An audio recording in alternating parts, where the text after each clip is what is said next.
Coucou la famille, j'espère que vous allez bien.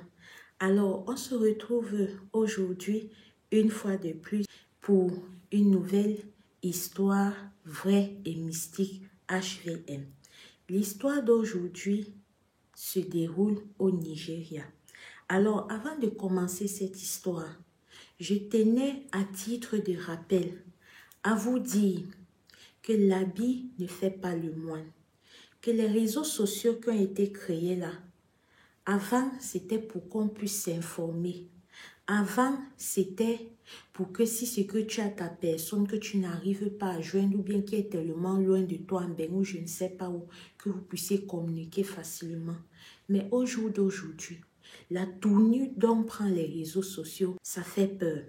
Si ce n'est pas les clashs qu'on retrouve là-bas, si ce n'est pas les expositions des vies dont on mène parfois à des financements douteux, c'est où on fait des rencontres qui nous coûtent parfois notre vie. Ce qui introduit l'histoire d'aujourd'hui. Je vous assure que si la sœur avait su ce qui l'attendait sur les réseaux qu'on appelle face-face, là, vous voyez de quoi est-ce que je parle. Je pense qu'elle n'aurait premièrement pas installé cette application. Deuxièmement, elle n'aurait pas suivi cette personne qui a causé sa perte.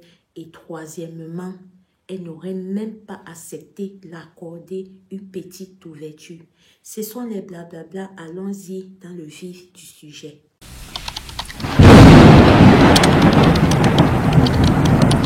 Le monsieur que vous voyez sur cette photo, c'est un monsieur qui sur son réseau social face est suivi par près de 3500 personnes. Alors qu'est-ce qu'il fait là-bas? Ce que lui il fait sur son face, c'est qu'il se fait passer pour un maître spirituel. Il se fait passer pour la référence dans ce domaine-là. Et comme on dit que chaque flatteur a toujours une personne ou des personnes qui vivent aux dépens de lui, c'est-à-dire que même si que tu fais quelque chose, tu auras toujours ton public. Lui là, dans ce qu'il fait, bien évidemment, il a trouvé son public. Son public que quand il fait une publication où il donne des instructions par rapport à la prière, tout ça, ils suivent, c'est-à-dire le genre de suivre que il n'y a pas d'objection. Le genre de suivre que personne ne s'oppose à sa parole. Le genre de suivre que quand vous restez, vous regardez avec un œil un peu, un genre, vous comprenez que mais c'est comme si on a mis quelque chose là-dedans, tourné un peu. Vous voyez de quoi est-ce que je parle, voilà. Alors, parmi ces adeptes, il y a la sœur. La sœur qui vraiment est très assidue dans tout ce qu'il fait. C'est-à-dire ses lives, ses publications et tout et tout.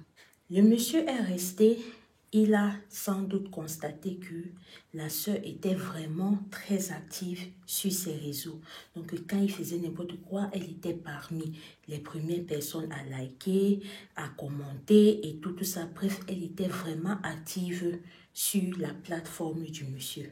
C'est comme ça qu'il a décidé qu'il va entrer dans son inbox. Quand il entre dans son inbox, une chose est sûre et que nous tous nous faisons au quotidien, quand il y a une personne qui attire notre attention, il est parti regarder un peu son profil et tout, voir un peu quel genre de fille est-ce qu'elle était et se faire sa petite idée. Donc, quand il entre dans l'inbox de la sœur, c'est comme ça qu'il se met à causer avec elle. Et du genre, j'ai constaté que vraiment, tu es très actif, je te remercie et tout. Les premières conversations étaient plus de ce genre-là et pas plus. Sont venues les semaines qui suivaient, c'est là où il a décidé de partir vers le côté qui allait plus tard finir sans doute en papa, maman. Quand il part maintenant vers ce côté-là, la sœur dans un premier temps, elle se montre un peu réticente, voilà. Dans un premier temps, c'est pas comme si elle a directement accepté que oui, on peut sortir ensemble et tout. On parle là quand même d'un chef religieux, donc elle a un peu durci et tout. C'est comme ça qu'il a usé des arguments pour vraiment convaincre la sœur. Après une période où ils ont passé le temps à échanger sur ce réseau-là, face, c'est comme ça qu'ils ont décidé de se voir face à face, genre physiquement. Sauf que, je vous assure, si la sœur savait un seul instant que le fait d'accepter qu'il puisse se voir physiquement là, signait son arrêt de RIP qui devait l'amener 4 pieds sur terre. Je ne pense pas qu'elle devait accepter ça. Bref, je continue. Ils ont fixé leur rendez-vous. Le jour où ils ont fixé leur rendez-vous, la sœur, avant de partir, et voilà où vraiment j'apprécie son intelligence. Parce qu'à la suite du récit de cette histoire, vous allez comprendre pourquoi est-ce que je lui dis. Donc, est venu le jour où ils devaient se rencontrer. La sœur, avant de partir, allait voir une de ses cousines. Parce que, bien évidemment, il y a certains mouvements qu'on ne peut pas dire à nos parents. Est-ce que tu as un maître spirituel qui te drague? Tu vas aller dire à ton père et à ta mère que maman, tel maître spirituel me drague, je vais un peu essayer de voir son affaire là. Un genre. Non, non, non. Bref, je sais qu'il y a plusieurs que vraiment, ils ne peuvent pas. Donc, dans ça, là, comme ça, elle allait voir une de ses cousines où elle a déroulé tout le début que je viens de vous dire. Elle a expliqué à sa cousine que voilà, il a demandé qu'on se rencontre. Mais je vais quand même te donner tous les détails par rapport à lui, juste au cas où, si c'est que je m'en vais et que je ne reviens pas, ou alors si c'est que je m'en vais et qu'on me cherche, que tu puisses savoir où est-ce que je me trouve. C'est comme ça qu'à sa cousine, elle a donné le numéro du monsieur. Elle a fait la capture de leur conversation. Elle a donné la photo du monsieur et elle a donné l'adresse du monsieur. Quand elle remet tout ça à sa cousine, c'est comme ça que je suppose entre cousines, elles se sont dit, ok ma chérie, tu sais non, tu peux un peu voir comment est-ce qu'il est. Et tu nous dis, en tout cas, on ne sait jamais, peut-être ça peut finir au mariage et tout et tout. C'est comme ça que la sœur s'en va rencontrer le monsieur. Quand elle arrive chez le monsieur, je suppose qu'ils ont causé et tout et tout. Sauf que le jour même, la sœur ne rentre pas. La cousine appelle la sœur au téléphone. Son téléphone ne passe pas. Elle laisse passer cette journée. Le lendemain, la sœur ne rentre toujours pas. La cousine appelle au téléphone, ça ne passe pas. L'affaire, c'est là, c'est un peu un genre. Moi, ma cousine que je connais, elle n'a jamais été ce genre de fille-là. On ne l'a jamais appelée et elle ne rappelle pas après avoir vu les appels en absence. C'est un peu louche. En tout cas, cette affaire-ci, moi, je ne garde pas pour moi. C'est comme ça qu'elle décide d'aller voir les parents de la sœur et elle explique tout que voilà, la sœur devait rencontrer le monsieur là et tout et tout. Il devait gérer un système en 2-4-4, sauf que voilà, depuis hier, elle appelle, la sœur ne prend pas. Aujourd'hui encore, la sœur ne prend pas. C'est là où les parents disent que oui, mais nous, on ne savait pas où est-ce qu'elle était. Nous sommes tellement inquiets. Dans ça, là, comme ça, ils n'ont même pas réfléchi par deux. C'est comme ça qu'ils s'élèvent pour aller à la police. Quand ils arrivent à la police, ils expliquent tout aux policiers. Les policiers disent que non, vous savez que c'est une personne adulte. Et pour les personnes adultes, on laisse passer 24 et tout et tout. Les parents disent que oui, c'est depuis hier qu'elle est partie et tout et tout. Je pense que 24 heures là, c'est déjà passé et tout, tout ça. Et je vous assure, monsieur, ma fille est une personne responsable. Ma fille, vraiment, elle n'est jamais partie dehors sans m'appeler, sans me dire peut-être qu'elle va dormir là-bas et tout et tout. C'est là où, après avoir convaincu les policiers s'élèvent qu'ils vont aller à l'adresse. Quand ils arrivent là-bas, ils toquent. Notons que j'ai failli oublier. Quand le monsieur là, le maître spirituel la demande à voir la sœur, il lui dit qu'elle ne doit dire à personne qu'ils ont rendez-vous ensemble de par son statut.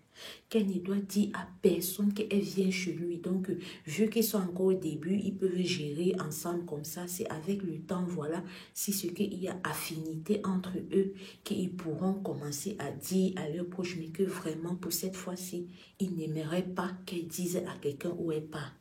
Et heureusement que la sœur n'est pas entrée dans ça. Bref, quand les policiers arrivent, ils toquent. Le monsieur ouvre, il voit la police. Il était vraiment surpris et choqué.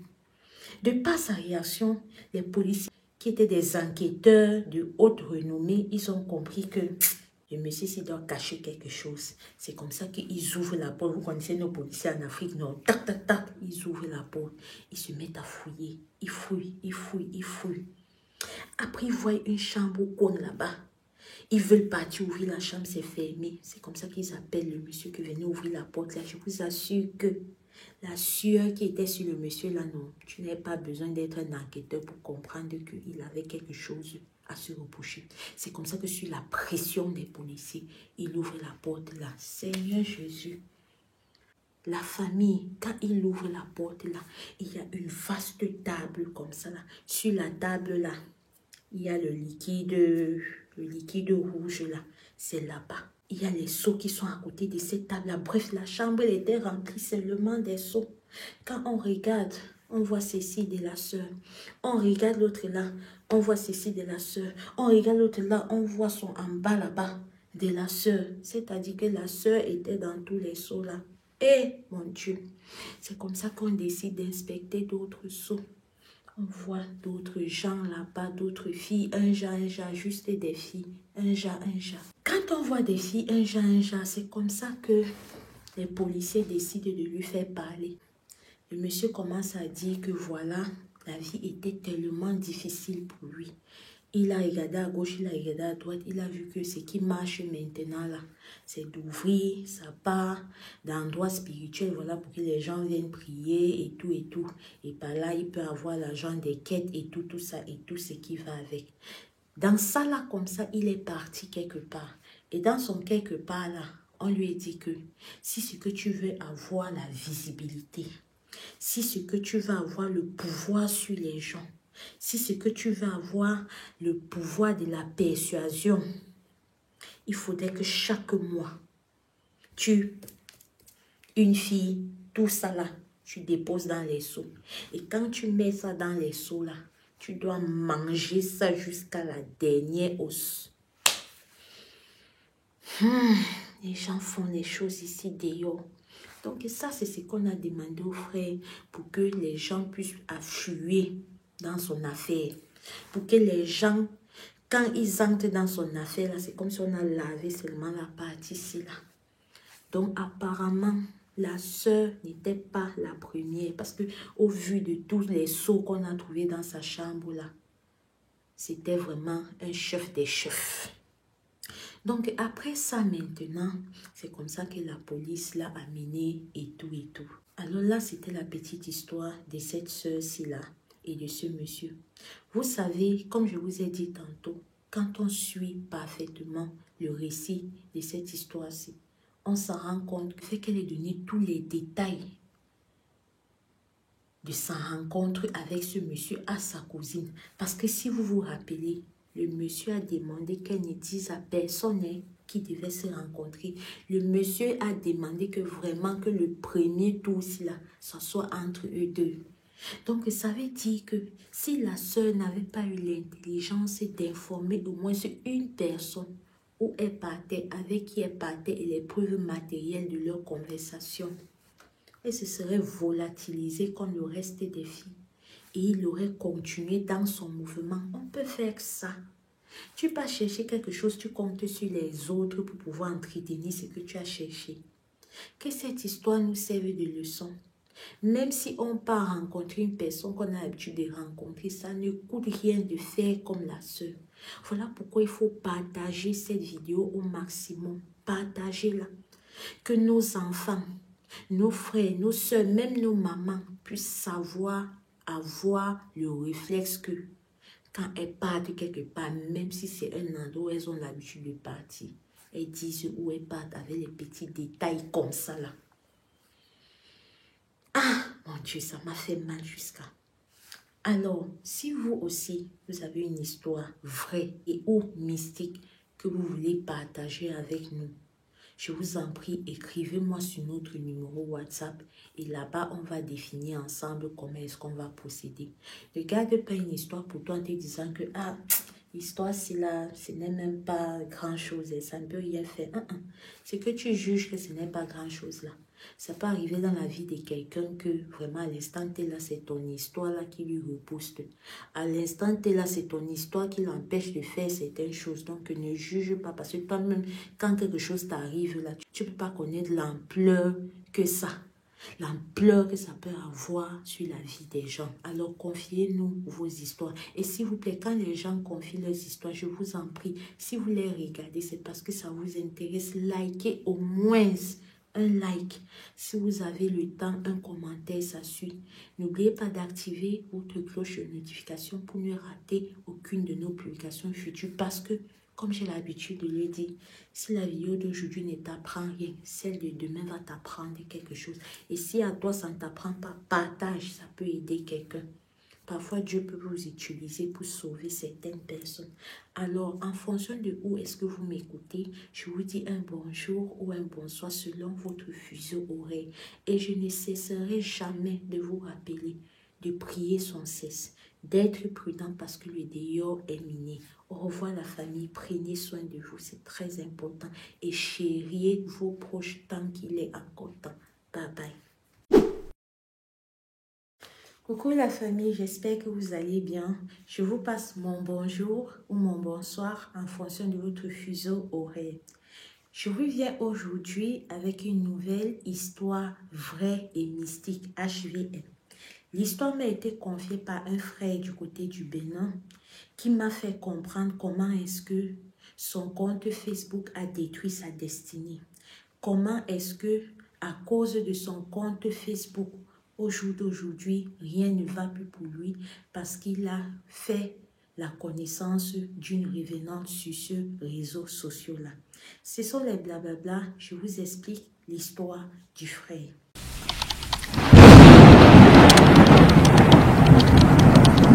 Alors, le frère me fait comprendre que, comme à son habitude, quand il rentre en soirée, après s'être lavé, manger un petit bout et tout, il décide de se coucher sur son lit pour se détendre de tout le stress de la journée. Quand il se couche sur son lit, c'est comme ça qu'il ouvre son Facebook, il se met à défiler les fils d'actualité. Et quand il défile les fils d'actualité, il se rend compte qu'il a reçu la demande d'une charmante demoiselle selon ses termes. Quand il entre dans son profil, il regarde. C'est ainsi qu'il décide de premièrement d'ajouter la jeune fille et deuxièmement de la tester. Quand il teste la jeune fille, c'est comme ça que immédiatement, sans patienter, elle répond. Après sa réponse d'un commun accord, ils ont décidé de se changer les numéros de téléphone et d'aller continuer sur WhatsApp. Et c'est ainsi que la soirée là est passée. À partir du lendemain, vu qu'ils s'étaient déjà échangé les numéros de téléphone et qu'ils conversaient déjà sur WhatsApp depuis la veille, c'est comme ça qu'à partir de ce moment-là, ils ont commencé à échanger à travers des appels vocaux, à travers des appels vidéo. Appels pendant lesquels ils prenaient la peine un peu de connaître la fille et tout. Il m'explique qu'à travers ces appels, il a pu constater que la sœur était une fille très instruite. Elle était une fille vraiment très simple, pas très compliquée. Bref, le genre de fille très facile à vivre. Après un long moment passé à changer au téléphone à travers le WhatsApp, ils ont décidé qu'ils vont se voir face à face. Le premier rendez-vous qu'ils se donnent, c'est comme ça que la fille vient chez le frère. Alors, sachant que la fille allait venir, c'est comme ça que le frère s'est empressé à nettoyer sa chambre, c'est-à-dire les coins des recoins, à cuisiner un bon repas. Bref, il voulait, comme j'imagine certains, donner une bonne image à la fille parce qu'il était déjà très intéressé par elle. Il voulait qu'elle puisse voir que voilà, il y a un garçon propre qui sait cuisiner. Bref, se donner toutes les chances de son côté. Quand la sœur est arrivée, elle a mangé et tout, ils ont visionné et tout ça. Il n'a rien tenté avec la sœur, c'est-à-dire il n'a pas essayé de toucher ici, il n'a pas essayé de faire ci, il n'a pas essayé de faire les choses un genre, non. C'était vraiment posé, très calme. Après cela, ils ont continué encore à causer. Est venu le deuxième rendez-vous, le troisième, le quatrième. Arrivé au cinquième rendez-vous maintenant, vu que par le passé, la sœur avait fait comprendre qu'elle est étudiante à l'université et qu'elle vit seule, il était question qu'il se voit chez elle. Mais elle a tourné, bref, elle a tout fait pour que le frère n'arrive pas chez elle. C'est comme ça qu'une fois de plus, pour ce cinquième rendez-vous-là, elle est venue chez lui. Quand elle vient chez lui, contrairement aux autres fois où il n'a pas essayé de toucher la sœur, contrairement aux autres fois où elle n'a pas dormi, voilà, cette fois-ci, elle était venue pour toute la nuit. Au cours de la soirée, avec le courant qui se passait bien entre eux, c'est comme ça qu'ils ont décidé de franchir le pas, de faire ce qu'un père et une mère peuvent faire entre quatre murs bien fermés, là. Vous voyez un peu, voilà. Il a décidé de franchir le pas. C'est comme ça qu'ils se sont fait du bien. Tout ça. Après cette étape-là, quand le lendemain est arrivé vers 7 heures du matin, il a accompagné la sœur chez elle. Quand il raccompagne la sœur chez elle, restez très concentré à ce niveau-ci là. Quand il raccompagne la sœur chez elle, il rentre chez lui. Il part sur WhatsApp, il écrit un message du genre « Merci ma chérie d'être venue, d'avoir passé la nuit avec moi et de m'avoir fait me sentir aussi bien que tu l'as fait. Vraiment, je suis très contente de t'avoir dans ma vie et j'aimerais vraiment que toi et moi, ça puisse durer le plus longtemps possible. » Quand il envoie le message là à la sœur, s'affiche une barre.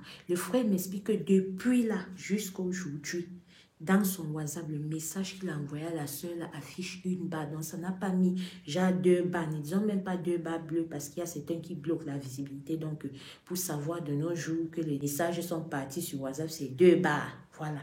Donc, afficher 2 barres là, ça n'a pas affiché. C'est comme ça que le gars reste. Il s'en va. Il regarde encore son Facebook. Le Facebook de la sœur a disparu. Il n'arrive pas à comprendre que, mais qu'est-ce qui se passe? Qu'est-ce que j'ai fait de mauvais pendant cette soirée-ci? En partant la déposer ce matin à 7 heures, elle était pourtant heureuse. Il ne comprenait pas. C'est comme ça que le lendemain, ayant été resté toute la journée sans aucune nouvelle de la sœur, le lendemain, il décidait d'aller où il a déposé la sœur. Quand il arrive au carrefour là-bas, il y a un menuisier qui est là. Il demande au menuisier que voilà, je cherche telle personne. C'est comme ça qu'il montre une photo de la sœur. Le menuisier lui dit que qui?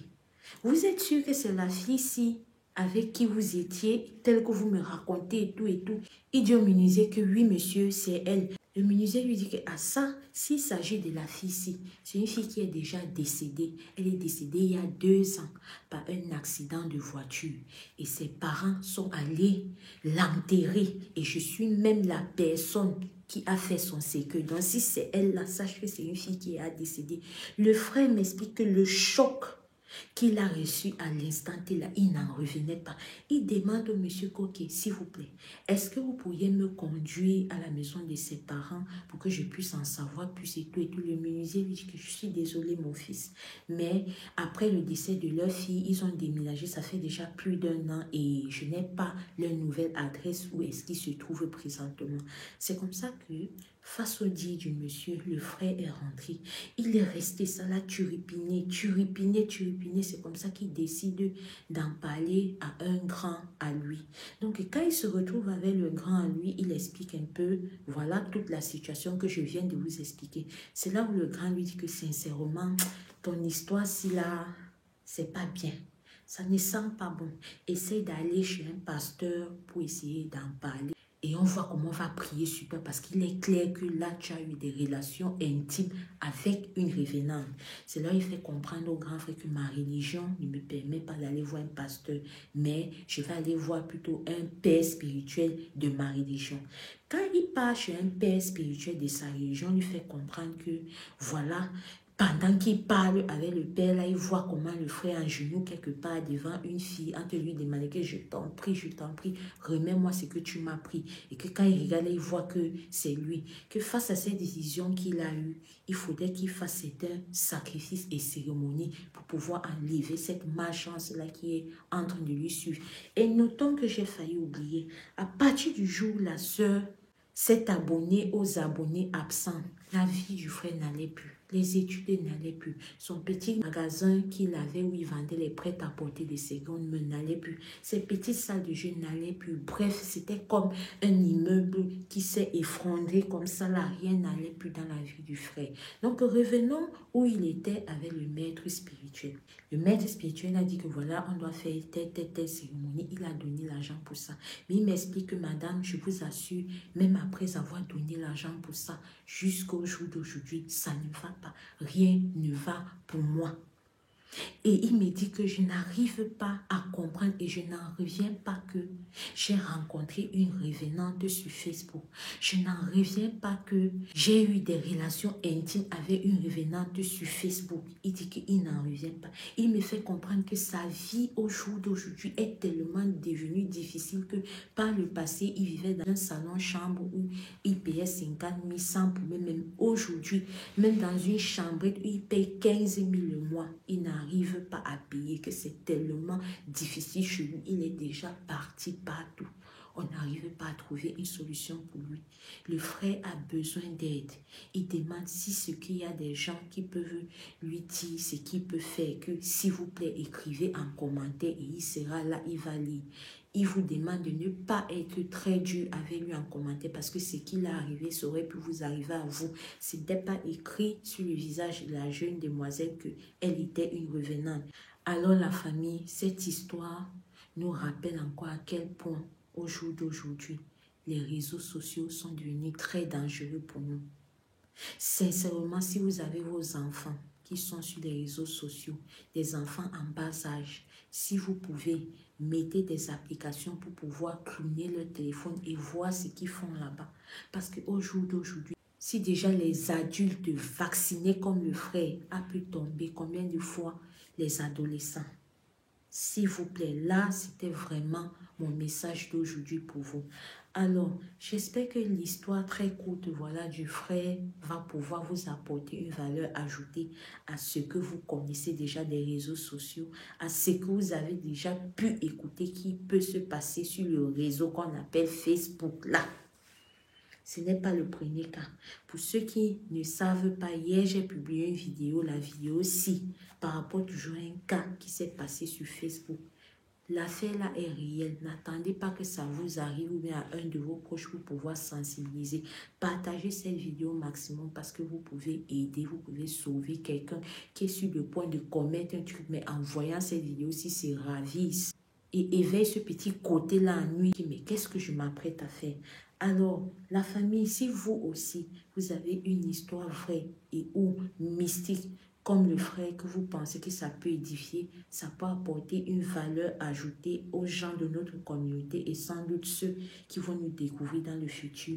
Je vous invite à m'écrire, entrer dans ce numéro WhatsApp, on va converser et on va se mettre d'accord sur le comment faire.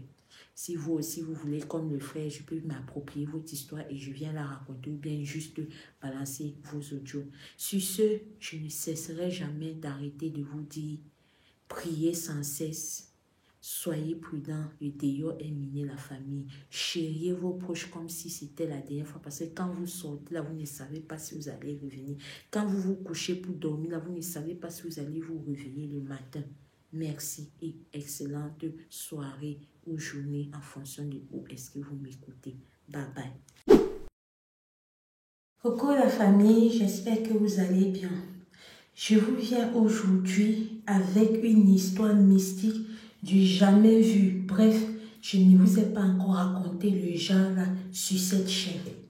Je n'ai pas l'habitude de trop vous demander cela, mais à chaque fois que vous allez écouter que je vous demande, comme je vais le faire maintenant, de liker la vidéo et de commenter, c'est parce que l'histoire d'aujourd'hui, les détails de cette dernière pourra faire en sorte que les gens ici là, ils ne font pas monter ce que je vous raconte là. Donc pour cela, il faudrait que vous m'aidez à faire monter ça en likant et en commentant. Je vous en prie, c'est très important parce que en suivant l'histoire, si vous allez comprendre pourquoi est-ce que j'ai commencé par ça. Vous savez, dans la vie, quand vous voyez les gens avec certaines choses, vous voyez les gens mener un certain rythme de vie, ne les enviez pas. Parce qu'une fois que les 4 murs là sont fermés, ce que ces gens-là vivent, vous allez dire que merci Seigneur, même si je mange une fois. Ce que les gens-là font pour avoir toute la richesse qu'ils ont, vous allez dire que, eh mon Dieu, au moins je dors sur mes 2 lauriers. L'histoire d'aujourd'hui m'a été contée par une sœur. Une sœur qui a tenu à rester dans l'anonymat complète. Complète pourquoi? Parce que quand des gens viennent me donner leur histoire, j'ai parfois l'habitude de causer un appel avec eux, genre on se voit, mais cette sœur n'a pas voulu que je voie sa face. Et deuxièmement, elle m'a fait comprendre que son histoire dont elle nous a conté aujourd'hui, que je vais venir vous raconter, Au fait, elle a dû cacher les noms et ne pas me montrer de qui est-ce qu'il s'agissait pour ma propre protection. Donc, pour ne pas qu'on pense peut-être que, ok, je sais de qui est-ce qu'elle parle et tout ça, elle ne m'a pas montré les visages de qui il s'agit, elle ne m'a pas montré sa face non plus, et elle ne m'a pas dit les véritables noms. Non, elle a essayé un peu d'échanger. Et elle a dit que si elle tenait à partager là, c'est parce que c'est un truc qui lui pèse énormément. Et elle s'est dit que, vu qu'elle est maintenant du bon côté, il faudrait que pour son total repenti, voilà, qu'elle raconte ça afin d'aider les autres et de pouvoir avoir son repenti total à travers notre page. Ce sont les blablabla. Installez-vous confortablement. Et si vous n'avez pas le temps d'écouter cette vidéo à l'heure où vous voyez cette vidéo, mettez-la à regarder après ou bien alors épinglez quelque part pour regarder plus tard. C'est très important. Allons-y dans le vif du sujet.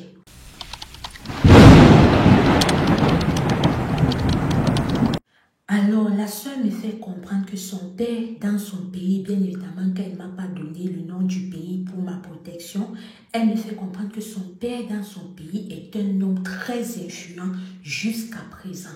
Est un homme où il entre, quand il parle, même le président de leur pays ne peut pas ouvrir la bouche. Elle me fait comprendre qu'elle vient d'une grande famille de 12 enfants.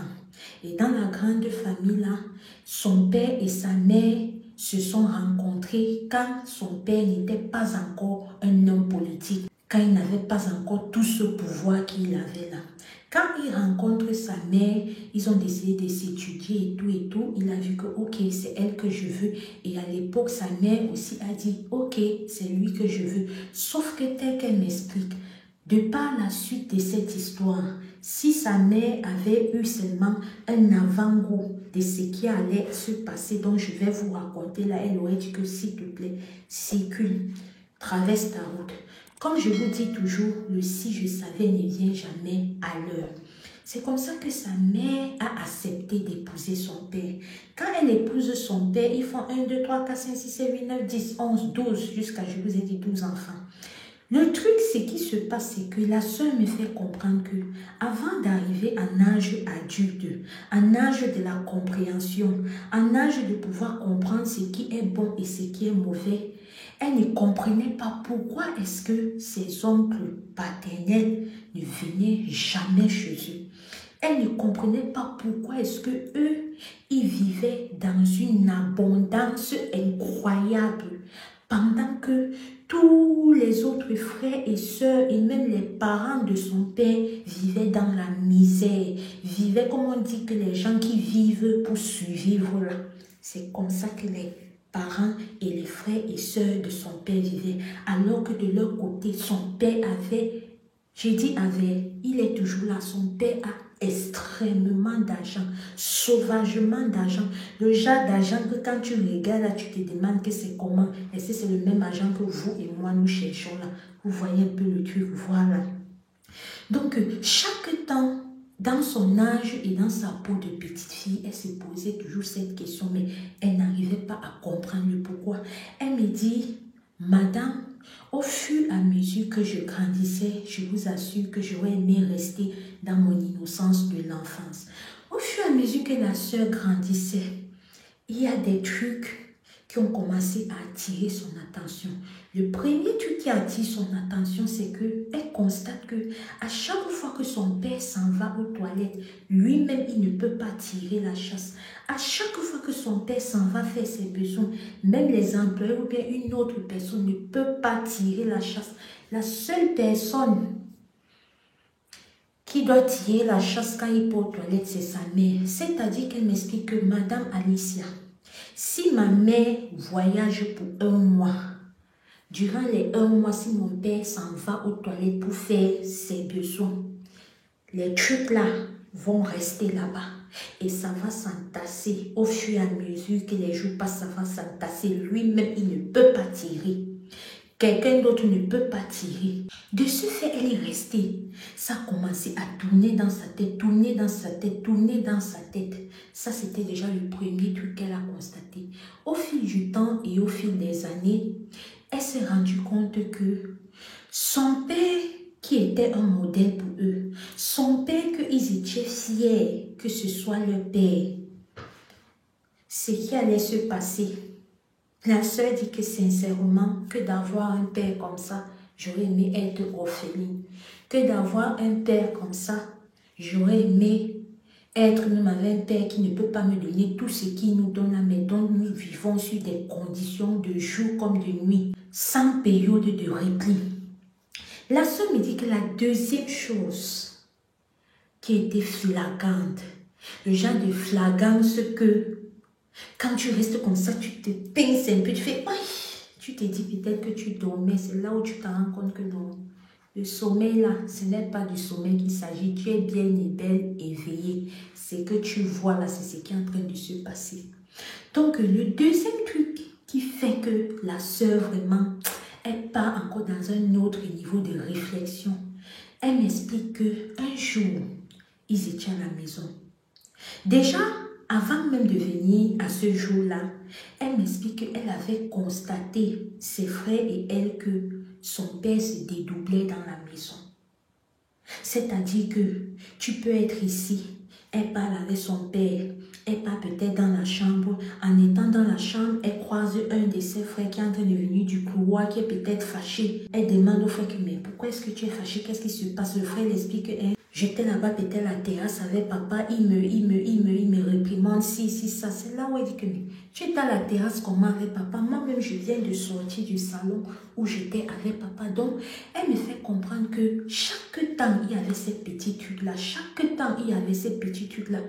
Le jour où elle a eu la confirmation que c'est vraiment ça, elle m'explique que ils étaient assis au salon, son père et elle en train de regarder la télé. Elle voit que son père, comme je vous ai dit au début de vidéo, que moi-même je ne connais pas le nom, moi-même je ne connais pas la face.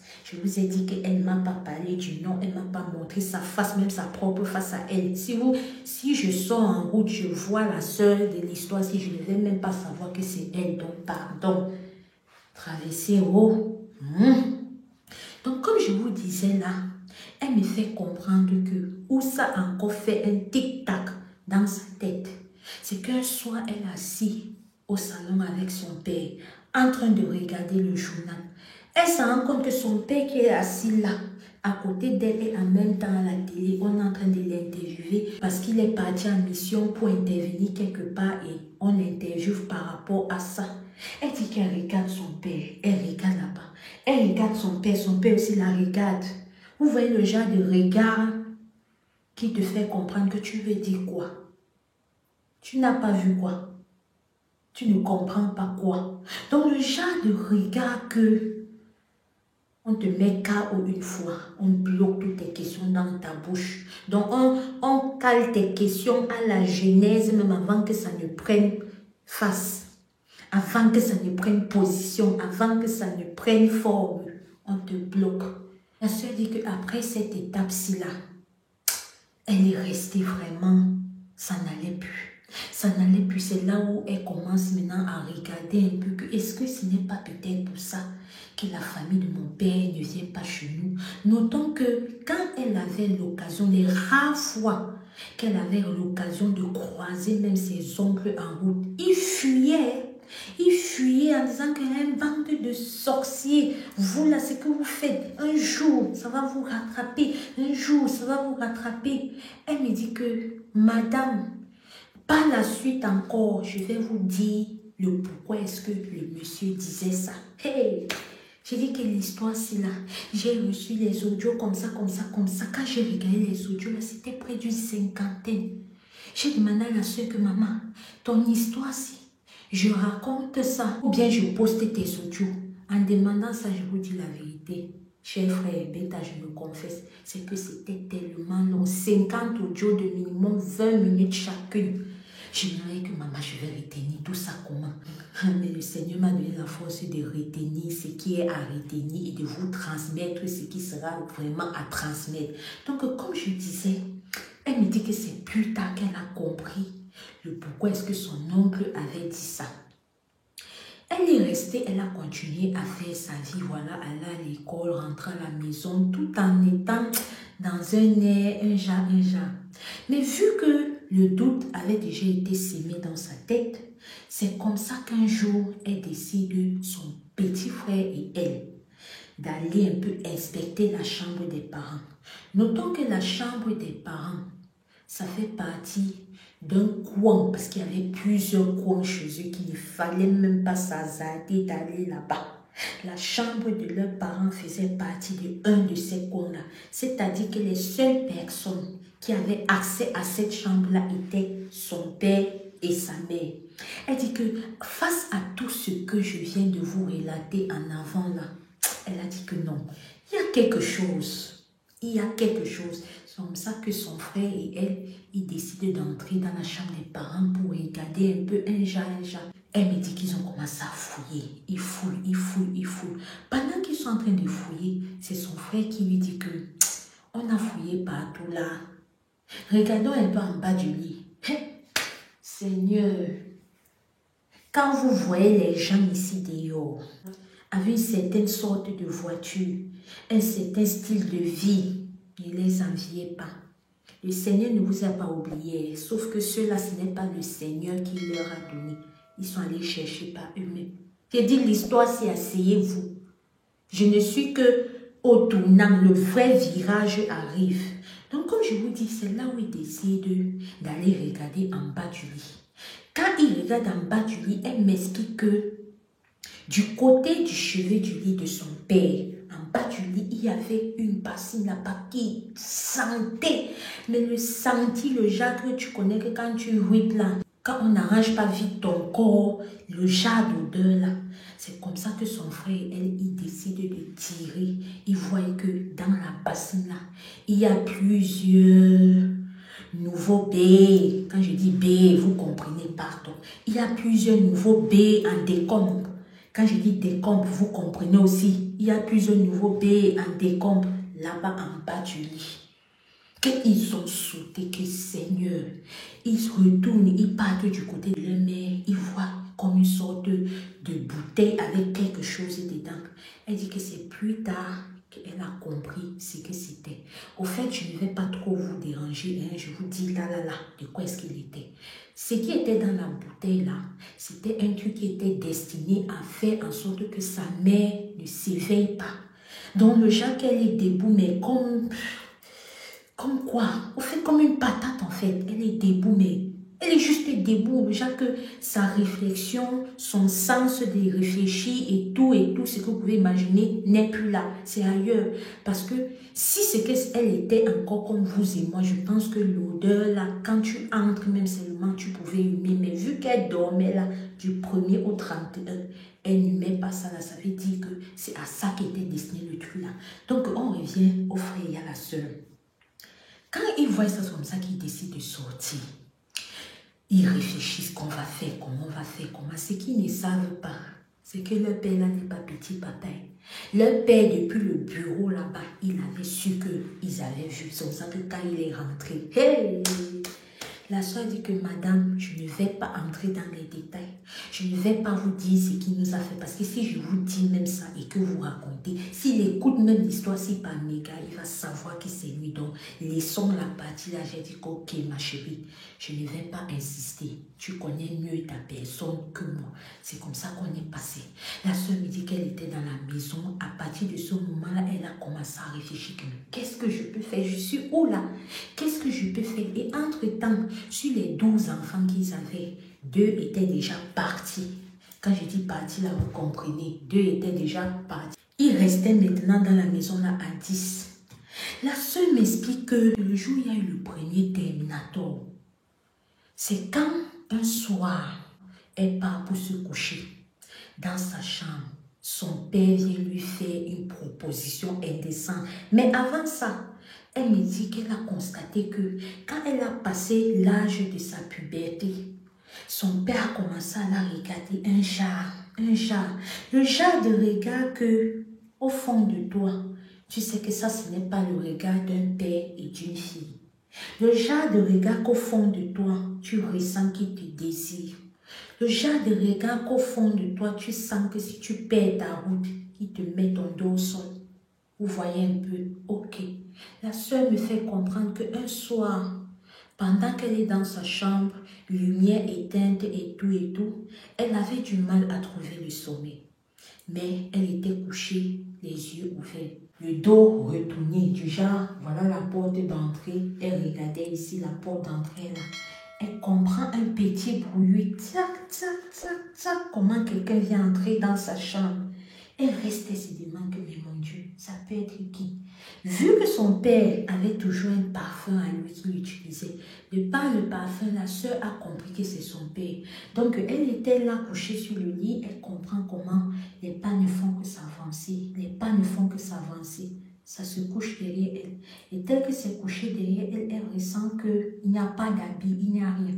Et dans le même mouvement qu'elle s'en rend compte qu'il n'y a pas d'habit, il n'y a rien, elle voit comment la main est sur elle en train de chercher la route pour... Vous voyez un peu, ok. Quand ça arrive là, la sœur sursaute. Elle se retourne, elle allume vite son téléphone, elle braque comme ça. Elle dit que, mais papa, qu'est-ce que tu fais dans ma chambre? C'est comme ça qu'elle saute, elle allume vite sa veilleuse. Son père lui dit que je suis venue parce que j'aimerais avoir des relations intimes avec toi. Elle dit à son père que, mais papa, comment est-ce que tu aimerais avoir des relations intimes avec moi? Tu es mon père, c'est pas possible. C'est là où le père maintenant se lève. Il dit que jusqu'elle était devant elle en tenue d'Adam et Ève. Il se lève, il dit que mais tu n'as pas compris quoi. J'aimerais avoir des relations intimes avec toi comme je l'ai avec tous tes autres frères et sœurs. Je les ai eus avec tous tes autres frères et sœurs. La sœur dit qu'elle a commencé à pleurer, que papa, pardon, ne me fais pas ça, papa, je t'en supplie, ne me fais pas ça. Il dit que ne pleure pas, ne pleure pas. Le rythme de vie que je vous donne, ça ne te plaît pas. Tu n'aimerais pas aller à l'étranger étudier. Je te promets que si tu acceptes que toi et moi le fassions, je te donne tout ce que tu veux. Tu seras plus que la première dame même de ce pays. Je te donne tout ce que tu veux. Et la richesse va rester en famille. Et la richesse, notre richesse va se multiplier. Je t'envoie à l'étranger, je te mets dans les grosses voitures, dans les grandes écoles, les habits de marque, des créateurs. Je te donne une carte illimitée que tu pourras utiliser, voyager où tu veux, comme tu veux, avec tes amis et tout et tout. Elle me fait comprendre qu'elle a dit à son père que papa, je ne veux pas. Je ne veux pas. Et si tu insistes, je crie. C'est là où son père, avant de sortir, lui dit que de toute façon, tu n'as pas le choix. Je l'ai fait avec tes autres frères et sœurs et ce n'est pas avec toi que ça va s'arrêter. C'est comme ça qu'il sort de sa chambre. Quand il sort de sa chambre maintenant, du côté de la famille de sa mère, c'est son père qui prenait absolument soin d'eux. C'est-à-dire qu'il faisait tout pour eux. Sauf que cependant, quand il prenait soin d'eux, là, ce n'était pas sans contrepartie. Dans la famille de sa mère, elles étaient seulement 2 filles. Dans les 2 filles-là, il y avait sa mère et sa sœur.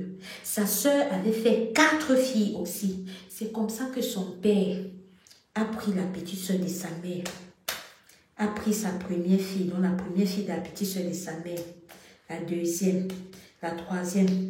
Elle me fait comprendre que la 4e habitait avec eux à la maison. À l'époque de faire la 4e avait 5 ans. Dans les 5 ans, là, comme elle est arrivée vivre chez eux, 2 semaines après, le pater là, a commencé à mourir ça. Il a commencé à framponner ça jusqu'à ce que la petite, en fuyant de la maison, elle ne comprenait plus rien. C'est là où maintenant elle est restée. Quand elle a appris ça, elle fait comprendre à sa mère que, mais maman, il y a telle situation. Toi, tu restes, tu ne parles pas. Mais je n'arrive pas à comprendre. Il y a certaines choses que c'est clair que ça ne va pas, rien ne va. Mais tu ne parles jamais. Tout ce qu'on te dit, tu dis oui. Tout ce qu'on fait ceci, tu encaisses. Tout ce qu'on fait cela, tu ne te plains pas. Rien. Maman, tu es quel genre de mère? Réveille-toi. C'est là où sa mère lui dit qu'écoute ma chérie, je sais que ton père a fait ci comme ça à ma soeur et à ses filles. Mais comme tu as dit, je suis une personne qui n'aime pas bavarder et tout, donc j'ai préféré laisser passer. Et ça, ce n'est même que ce qu'on connaît. Il y a aussi des filles, des yeux et tout ça. Et même des hommes. La sœur me dit que quand sa mère dit ça, elle est restée, elle est rentrée dans sa chambre et s'est dit que mais je vis où là? Qu'est-ce qui se passe ici? De quoi est-ce qu'il s'agit? Je vous assure, je vous ai dit tout à l'heure qu'on était seulement au premier virage. Allons maintenant au deuxième virage. Le deuxième virage, c'est quoi?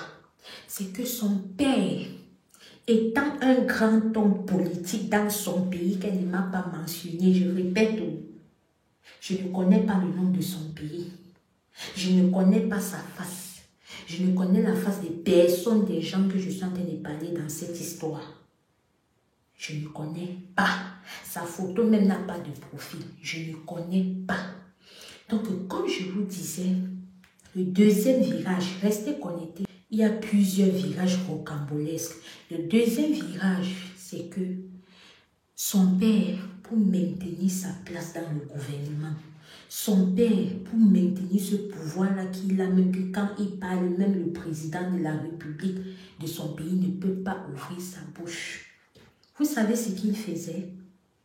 Il partait dans différents orphelinats de leur pays, dans différentes villes, où il payait les responsables de cet orphelinat-là, afin qu'on puisse lui livrer à chaque venue des enfants de moins de 5 ans.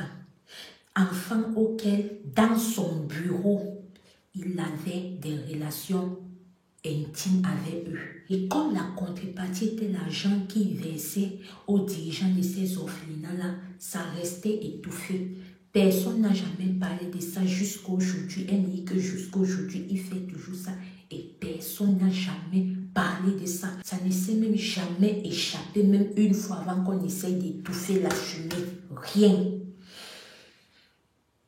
Vous voyez les choses comme ça. Il y a les histoires ici de Yoré. Donc la soeur me dit que quand elle a appris ça, elle était désespérée que, mais Seigneur, pourquoi est-ce que il faut en arriver là? À quel moment est-ce que tout ça même s'est passé pour qu'ils en arrivent là? Elle me disait que vraiment, elle se sentait salie, elle se sentait être comme l'enfant du monsieur qui est en bas là-bas où ça chauffe là, vous voyez, elle ne veut pas dire le nom, il y a notre père qui est au ciel, il y a celui qui est en bas là-bas. Donc elle se disait que peut-être elle est l'enfant de celui-là parce que vu que c'est son père qui l'a fait avec sa mère et son père fait tout ce qu'on voit là avec son truc d'en bas là-bas, elle s'est dit qu'elle a commencé à réfléchir sur sa vie et tout ça, tout ça. Comme on dit que dans chaque chose, si c'est que vous êtes innocent et que vous cherchez vraiment le Seigneur, il y aura toujours un échappatoire. Avant l'échappatoire, je vous ai dit qu'on était au deuxième virage. Allons maintenant au troisième virage. Du jour au lendemain, c'est comme ça que sa mère est tombée gravement malade. Mais avant qu'elle ne tombe gravement malade, elle m'explique que son père, c'est comme s'il avait déjà prédit la maladie de sa mère et du fait qu'elle devait rip à la suite de cette maladie-là. C'est comme ça qu'il partait déjà chercher les sécures, il partait déjà chercher les pompes funèbres, les vêtements, bref, tout ce qui concourait à préparer quelqu'un qui est déjà rip pour mettre 4 pieds sur terre. Lui faisait les achats et tout ça, les fair play, tout ça. Alors que la mère n'était même pas encore malade. Donc après qu'il avait commencé à faire ça du jour au lendemain, comme je vous disais tantôt, sa mère est tombée malade. Quand sa mère tombe malade, le genre de maladie qu'elle m'a dit, toujours pour vous protéger et toujours pour garder mon anonymat, elle ne va pas nous dire de quelle maladie est-ce que sa mère souffrait quand elle est tombée malade. Parce que si elle dit déjà même le nom de la maladie là et que son père ou bien un des proches de la famille tombe sur ces vidéos, ils vont savoir que c'est d'eux qu'elle parle. Donc elle m'a dit qu'elle ne nous donne pas le nom de la maladie, mais du jour au lendemain, sa mère est tombée très malade. Quand sa mère tombait très malade comme ça, c'était le genre de maladie que vrai non. Même elle-même, elle savait que sa mère partait. Vous voyez le genre que vous êtes avec votre maman, vous ne connaissez pas, peut-être demain, peut-être dans 2 heures, dans 4 heures, peut-être même là comme ça, là, vous ne connaissez pas, mais vous chériez tous les instants que vous avez avec elle. Cependant, maintenant, un de ses frères qui vivait à l'étranger et dont elle m'a aussi dit qu'elle ne va pas me dire le nom du pays, donc on va dire un de ses frères qui vivait à l'étranger était un jour en train de marcher, voilà. Il est arrivé à un niveau où il a décidé qu'il va garer sa voiture pour continuer à pied. Et les choses du Seigneur. Il décide qu'il gare sa voiture pour continuer à pied. Tel qu'un média dit que son grand frère lui-même jusqu'au jour d'aujourd'hui ne comprend pas ce qu'il avait pris, qu'il gare sa voiture pour continuer à pied. Donc, il décide de garer sa voiture pour continuer à pied. Quand il commence à marcher, pas plus de 200 mètres par là de sa voiture, il voit un fou qui sort de nulle part. Quand le fou là qui sort de nulle part arrive à son niveau, il lui dit, « Je sais que votre mère est malade. » Waouh, c'est faux. C'est faux, je vous raconte l'histoire comme si les 2 heures. Si on fait l'erreur de couper la lumière là ici, non. Il y aurait un mouvement ici là que peut-être demain quand vous allez me voir sur vidéo, je vais cogner ma tête quelque part. Donc, comme je vous disais, quand le fou arrive au niveau de son frère, il lui dit que votre mère est malade, mais ce n'est pas une maladie normale. C'est votre père qui est derrière. Et je vous assure qu'il reste 3 jours à votre mère. Mais je vais vous donner le nom et le numéro d'un pasteur que vous allez contacter. Regardez ma face. Quand il dit ça, le fou lui-même sort de sa poche le bic. Lui-même sort de sa poche la feuille, écrit le nom du pasteur, écrit le numéro de téléphone. Il dit qu'appelez ce numéro. C'est cette personne qui va sauver votre mère. N'oubliez pas qu'il lui reste seulement 3 jours. Il fait ça, il continue à marcher. C'est là où le frère reste comme ça. Vous voyez quand quelque chose vous arrive, entre l'action et le temps de le faire pour que votre cerveau comprenne ce qui se passe, il y a un petit moment là. Donc il est resté comme ça. Le temps que son cerveau enregistre l'action qui est en train de se passer, du fait que c'est un fou qui sort de sa poche le bic, qui sort de sa poche le papier, qui écrit et qui lui donne comme ça. Et qui est encore plus intéressant, comment est-ce que le fou a fait pour savoir que sa mère était gravement malade. Donc le temps qu'il assimile tout ça, il revient à lui. Il se met à courir derrière le fou. Le fou n'a plus parlé. Le fou était vraiment fou là maintenant. C'est là où les gens ont commencé à lui regarder comme si lui aussi il était un autre fou. Après il s'est ressaisi. C'est comme ça qu'il décide depuis l'étranger d'essayer le numéro pour voir si ça passe. Je vous assure, il essayait le numéro là. Non seulement ça passait, la personne au bout du fil s'est présentée avec le nom que le fou avait écrit. Vous voyez les choses comme ça. Après, il y a certains qui vont encore venir dire ici là que Dieu n'existe pas. Vous faites dans quoi? Vous faites dans quoi? Partagez la vidéo si vous connaissez des gens qui racontent encore que oh, Dieu a fait ceci, oh, partagez la vidéo. Quand il appelle maintenant au bout du fil, il a le monsieur là, qui est dans leur pays là. C'est comme ça qu'il prend l'emplacement du monsieur, le lieu où le monsieur se trouve et tout et tout. Il appelle à la soeur que faites tout. Vous amenez maman là-bas sans que papa ne soit au courant. La soeur me dit que ça a été une mission impossible. C'est comme si leur père était au courant de tout ce qu'il faisait. C'est comme si leur père les regardait sur un miroir. Mais comme on dit que non, quand l'Éternel n'a pas décidé que c'est ton jour, personne ne peut faire que ce soit ton jour le jour-là. C'est comme ça qu'ils ont pu trouver une faille, amener leur mère chez ce pasteur-là. C'est comme ça qu'on a prié. La mère qui était censée que si dans 3 jours on ne l'amenait pas, la mère partait. Elle a repris ses formules, elle est redevenue en santé. Gloire à Dieu. Jusque-là, l'histoire n'est pas finie. Quand ça s'est passé comme ça, c'est là où maintenant, par la grâce de Dieu, la sœur qui me raconte l'histoire avec tous ses autres frères ont créé un mouvement pour aller étudier à l'étranger. Quand ils partent étudier à l'étranger, ils laissent leur mère à la maison avec leur père. C'est comme ça qu'elle restait tout le temps. Elle disait la peur d'elle et tout, mais elle était toujours dans la prière. Et à chaque fois qu'elle pouvait, elle s'évadait en cachette pour aller voir le pasteur là pour prier et tout et tout. Est venu le jour où maintenant, son père a décidé qu'ok, on va aller rendre visite à nos enfants qui sont à l'étranger. Quand ils sont partis rendre visite à leurs enfants qui sont à l'étranger, dont la sœur y compris, c'est comme ça que la mère a créé un faux mouvement. Elle a décidé de rester. Elle me fait comprendre que, madame, si vous voyez ma mère laisser ses habits, laisser tout ce qu'elle possède, tous les biens de mon père, ses voitures, tout ça, c'est parce qu'à un moment donné, non, la vie a plus d'importance que les choses matérielles de cette terre. C'est là où maintenant, comme je vous ai dit en début de vidéo, c'est là où la sœur a compris pourquoi est-ce que la famille de son père, vraiment personne ne mettait les pieds chez eux. Pourquoi est-ce que la famille de son père les a toujours traités de sorciers? Pourquoi est-ce que la famille de son père, du genre que s'il marche à gauche, le père marche à droite, ils vont fuir, mais fuir à un niveau que elle dit qu'elle n'avait jamais compris comment est-ce que eux ils vivaient dans l'abondance, mais jusqu'à aujourd'hui cette famille-là vit dans la pauvreté.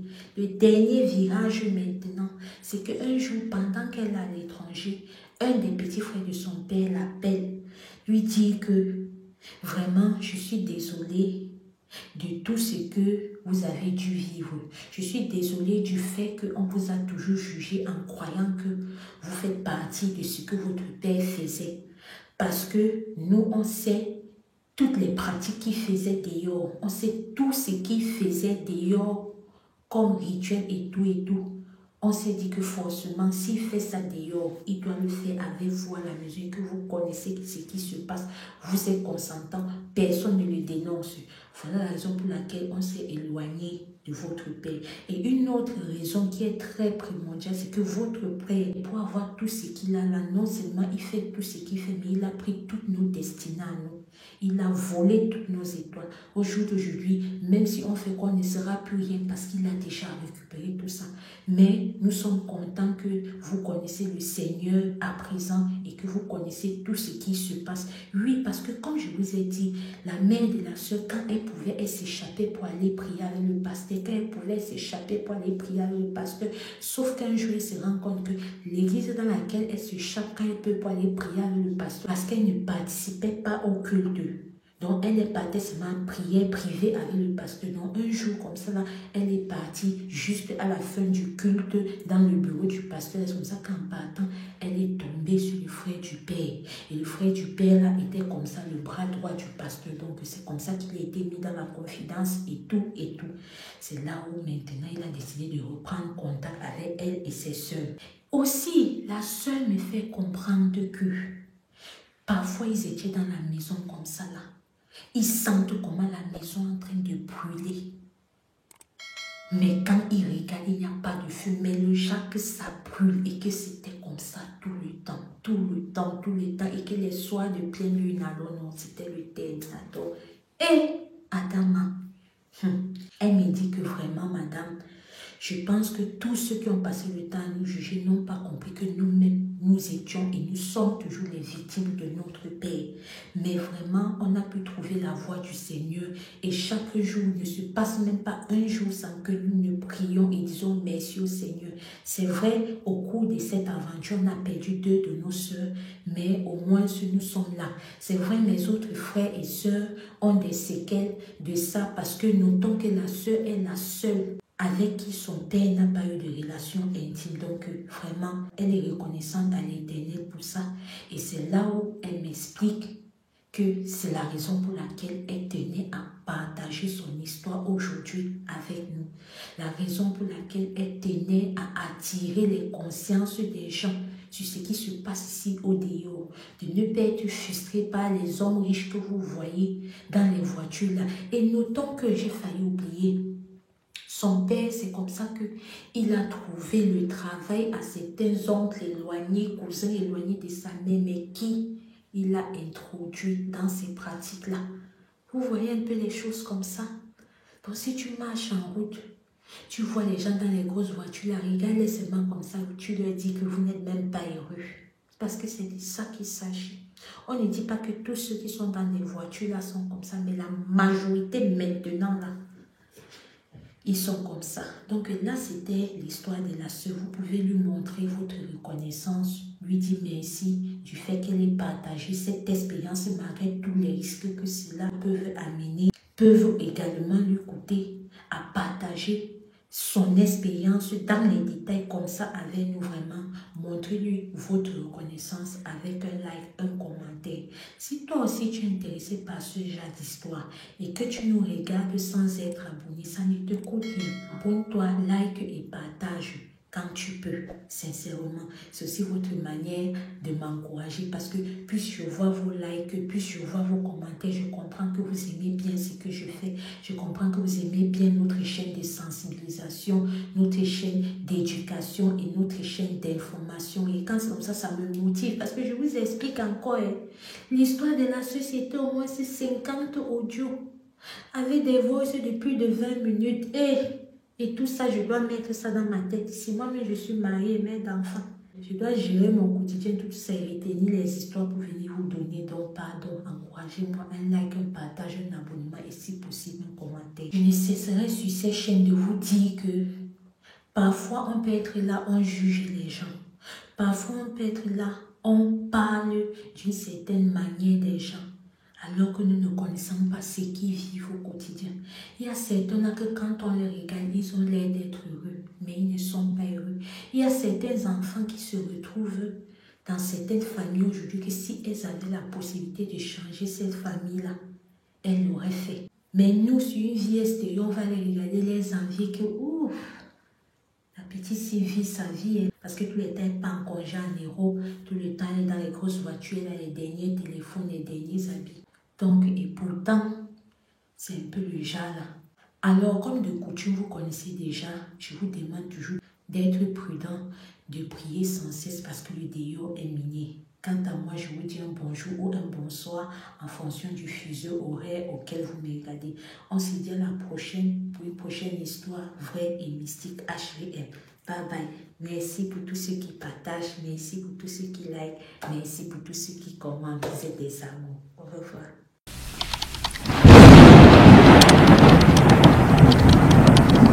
Coucou la famille, j'espère que vous allez bien. Alors depuis hier, il y a cette vidéo-là qui circule sur les réseaux sociaux par rapport à la dame qui cuisinait du repas avec ses pipis. Et un repas qui n'était pas destiné à sa consommation personnelle. Non, détrompez-vous. Ce repas-là était destiné à une clientèle. Alors pour la petite histoire, avant de venir sur le témoignage de un de ses clients, que j'ai reçu sur mon numéro WhatsApp, là, je vais vous faire un débriefing de ce qui se passe au cas où si on a certains téléspectateurs camerounais qui n'ont pas suivi cette histoire ou alors même s'il y a des Camerounais ici là qui n'ont pas peut-être cette toute autre partie, version de l'histoire. Alors comme je disais tantôt, pour la petite histoire, la dame est une vendeuse de coq. Le coq, c'est quoi? C'est un repas, un de nos différents repas traditionnels, genre un mélange de feuilles, de jus de noix et d'arachide. Je ne sais pas si on peut apparenter cela peut-être chez les Ivoiriens à la sauce crème, mais c'est un peu un mélange de ce que je vous ai dit. Vous pouvez observer un peu la photo en image ici. Donc, elle, sa spécialité dans son restaurant qui est situé au Cameroun, en Vorada, était de faire le coq. C'est-à-dire que quand tu passais dans ce carrefour-là, c'était elle la référence en matière de coq. Des gens pouvaient quitter d'une autre ville pour venir manger son coq. Les gens pouvaient quitter d'une autre terre opposée à où elle vendait seulement pour manger son coq. La dame était vraiment célèbre dans ce domaine-là. Alors, ce qui se passe, c'est que, d'après ce que j'ai suivi sur la page des Humains, le monsieur explique que la dame, quand elle a été, après sa vidéo, quand elle a été saisie par les autorités du genre, on voulait des explications. On voulait savoir pourquoi est-ce que sa vidéo se retrouve comme ça là sur les réseaux sociaux. On voulait savoir pourquoi est-ce qu'elle utilise sa piste pour faire à manger aux gens. C'est là où elle explique que quand elle a commencé à faire son commerce, ça n'allait pas. Elle n'arrivait pas à attirer la clientèle. Elle est partie quelque part chez un marabout et le marabout lui a fait comprendre que si tu veux que ta nourriture soit célèbre, si tu veux attirer plus de clientèle, si tu veux être une référence dans le domaine de la vente du coq, il faut qu'à chaque fois que tu cuisines, vous voyez, tu fais ça là-dedans. C'est que vous voyez en image ici là. Donc, à chaque fois qu'elle doit cuisiner, elle fait ça. La femme, si notons que elle vend depuis des années, ce n'est pas qu'elle a commencé aujourd'hui. Ce n'est pas qu'elle a commencé dans un mois. Ce n'est pas qu'elle a commencé il y a une semaine. J'ai dit, elle vend depuis des années. Ceux qui mangeaient chez elle, vous allez reconnaître son visage. Si c'est que vous avez le cœur, déclarez-vous en commentaire. Donc, comme je disais, elle faisait ça depuis des années. Donc, c'est depuis des années que les gens qui mangent chez elle, les gens qui aiment bien son coq-là, les gens qui sont mariés à la maison, le dérationner à la maison, ou bien de dire à votre femme à la maison que si peut-être tu as fait le coq, si c'était comme ça, j'aime quand tu fais, c'est comme ça, comme ça. Les gens qui sont même chez eux, ils ne rationnent pas, ils partent manger dehors là. Ça fait des années que ses abonnés, sa clientèle fidèle, mangent son coq-là, qui est préparé un jar avec le truc là, là-bas en bas. Comme on dit toujours dans chaque chose, 99 jours pour le voleur, un jour pour qui? J'ai pas entendu le grand patron. C'est comme ça que, comme à son habitude, quand elle faisait les trucs, elle-même, elle a filmé. Ne demandez pas le comment du pourquoi, je n'étais pas avec elle. Mais la vidéo s'est retrouvée sur les réseaux sociaux. Sur les réseaux sociaux, la vidéo s'est retrouvée chez Zumento. Ha! On peut faire ça. On peut faire ça à sa clientèle. Donc, au jour d'aujourd'hui, il paraît que chez la dame, là, tellement elle était célèbre que même certains hauts placés quittaient pour venir manger son coq sucré là. Vous voyez les choses comme ça. Vous savez, dans cette vie-ci là, on donne d'un côté, on reprend d'un côté. Tu peux faire quelque chose chaque jour. Mais le jour que ta date d'expiration dans cette chose-là arrive, toi-même tu ne vas pas comprendre. Le jour que la date de trop c'est trop, ou bien alors le jour que même ces gens-là qui t'ont donné un pouvoir, un genre, décident que non, tu vas passer sur le tapis. Toi-même tu ne vois rien. Sinon, comment la vidéo a fait pour quitter de son inbox à elle et se retrouver sur les réseaux sociaux? Vous m'expliquez. Comment ça fait? Comment est-ce que ça fait? Donc, comme je vous disais en début de vidéo, il y a un de ses clients qui est venu témoigner. Le gars me fait comprendre qu'il mangeait chez la fille là tout le temps, tout le temps. Et c'est quand la vidéo si est sortie qu'il essayait un peu de relier certaines choses qu'il arrivait dont il ne comprenait pas. C'est là où il s'est assis. Il a fait une rétrospection sur lui. Suite à l'apparition de cette vidéo, c'est qu'il a essayé de comprendre un peu ce qui se passe. Et tel qu'il m'explique, c'est que quand il est resté s'asseoir pour comprendre un peu ce qui se passe, il a constaté qu'à partir du moment où il avait commencé à manger le corps de la dame, il faisait des rêves vraiment pas catholiques. Il faisait des rêves où il était toujours attaqué, où on voulait toujours l'amener, tout ça. À partir du moment où il a commencé à manger le corps de cette dame, sa vie a commencé à faire un genre. Il m'explique que sincèrement, il n'avait jamais compris cette histoire-ci là. Mais que c'est quand il a vu la vidéo, c'est qu'il a pu comprendre. Moi, la vidéo la défie depuis et j'ai dit que non, je ne parle pas de ça. Mais vu qu'il est entré dans mon inbox pour me raconter ça, j'ai dit que ok, je vais me lever, je parle. Il y a certains qui vont comprendre. Quand on vient ici, on vous raconte les histoires. C'est vous qui dites que non, tu as raconté, tu as oublié telle partie, tu as raconté comment ceci peut se faire, ceci. Vous connaissez les histoires surnaturelles. Je ne suis pas un spécialiste des histoires surnaturelles, mais c'est une histoire que quand quelqu'un entre dans ton inbox, il ne vient pas jouer avec toi. Quand il entre ton inbox pour t'expliquer un truc qu'il a vécu, accorde-lui au moins le bénéfice du doute et écoute. Vous êtes là, vous jugez les histoires des gens que c'est vrai, c'est faux. Voici l'affaire de la piste qui est sortie. Si ça n'avait pas atterri sur les réseaux sociaux et que j'étais peut-être venu vous raconter, c'est ça, on devait dire que je mens, n'est-ce pas? C'est un métier de menteuse, il n'y a pas de problème. C'est le jour qu'un truc comme ça va vous arriver. Et vous allez aussi entrer dans mon inbox, comprendre que quand les autres parlent, là, ce n'est pas l'invention. Donc vraiment, on va espérer que le frère, maintenant qu'il sait le pourquoi du comment, est-ce qu'il avait certains rêves ou bien certains trucs qui n'allaient plus dans sa vie alors qu'il mangeait de manière assidue dans le restaurant de cette dame. Espérons que maintenant, il saura de quoi faire. Si vous aussi, vous avez des astuces à lui donner, voilà, comment faire pour pouvoir vraiment sortir un peu de ce truc-là maintenant qu'il sait un peu d'où est-ce que ça provient, écrivez en commentaire parce qu'il va vous lire. La nourriture qu'on mange ici dehors, vous ne connaissez pas ce qu'on met. Et moi, j'ai ma philosophie et j'ai été éduquée avec ça. Si tu marches quelque part, tu arrives où tu vois les gens se bousculent pour manger. Il faut laisser. Laisse, va où les gens ne se bousculent pas. Parce que la plupart des temps, on se bouscule là, ce n'est pas le bousculement naturel. C'est le bousculement comme celle-ci là, qui utilise la magie pour pouvoir faire son commerce sur le marché. Si vous marchez, vous voyez où il y a trop d'affluence pour quelque chose, ce n'est même pas seulement le domaine de la nourriture. Dans la vente, dans n'importe quoi, ce n'est pas seulement le domaine de la nourriture. Écartez-vous. Partez ailleurs. Partez ailleurs. Espérons que le petit témoignage du frère, plus le débriefing de l'histoire que je viens de vous raconter, va pouvoir aider certaines personnes. Si vous aussi, vous avez une histoire vraie et ou mystique que vous pensez, un seul instant que ça peut sensibiliser, ça peut éduquer, ça peut informer, venez la partager avec nous. Ça ne vous coûte pas de pain. C'est juste prendre votre téléphone, faire un audio. Et à la suite de cet audio, me dit si vous voulez que je raconte par moi-même ou si vous voulez que je poste votre histoire en intégral sur audio quand vous me l'avez envoyé. Une fois de plus, je vais vous demander, priez sans cesse. Le dehors est miné. Soyons prudents. Au jour d'aujourd'hui, si vous pouvez, préparez chez vous, vous mangez. Si c'est que tu es même allé une fois, on a mangé comme ça, si tu peux démarrer la vendeuse, que tu as fait comment?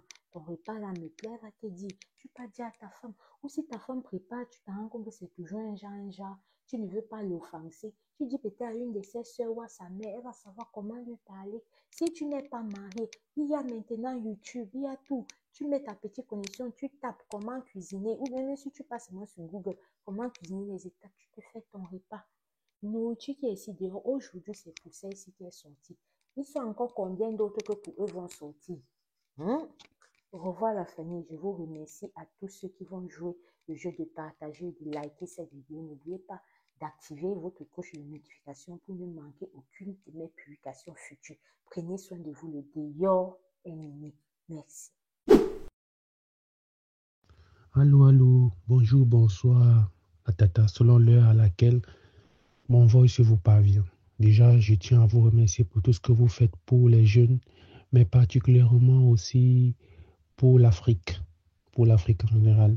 Je suis un Camerounais et j'ai été marqué par le témoignage de ce frère-là qui a perdu la tête à cause de la déportation que le président américain est en train de faire aux États-Unis. Donc, j'ai vécu la même situation. Bon, c'était pas la déportation. Bon, on va dire ça, déportation comme ça.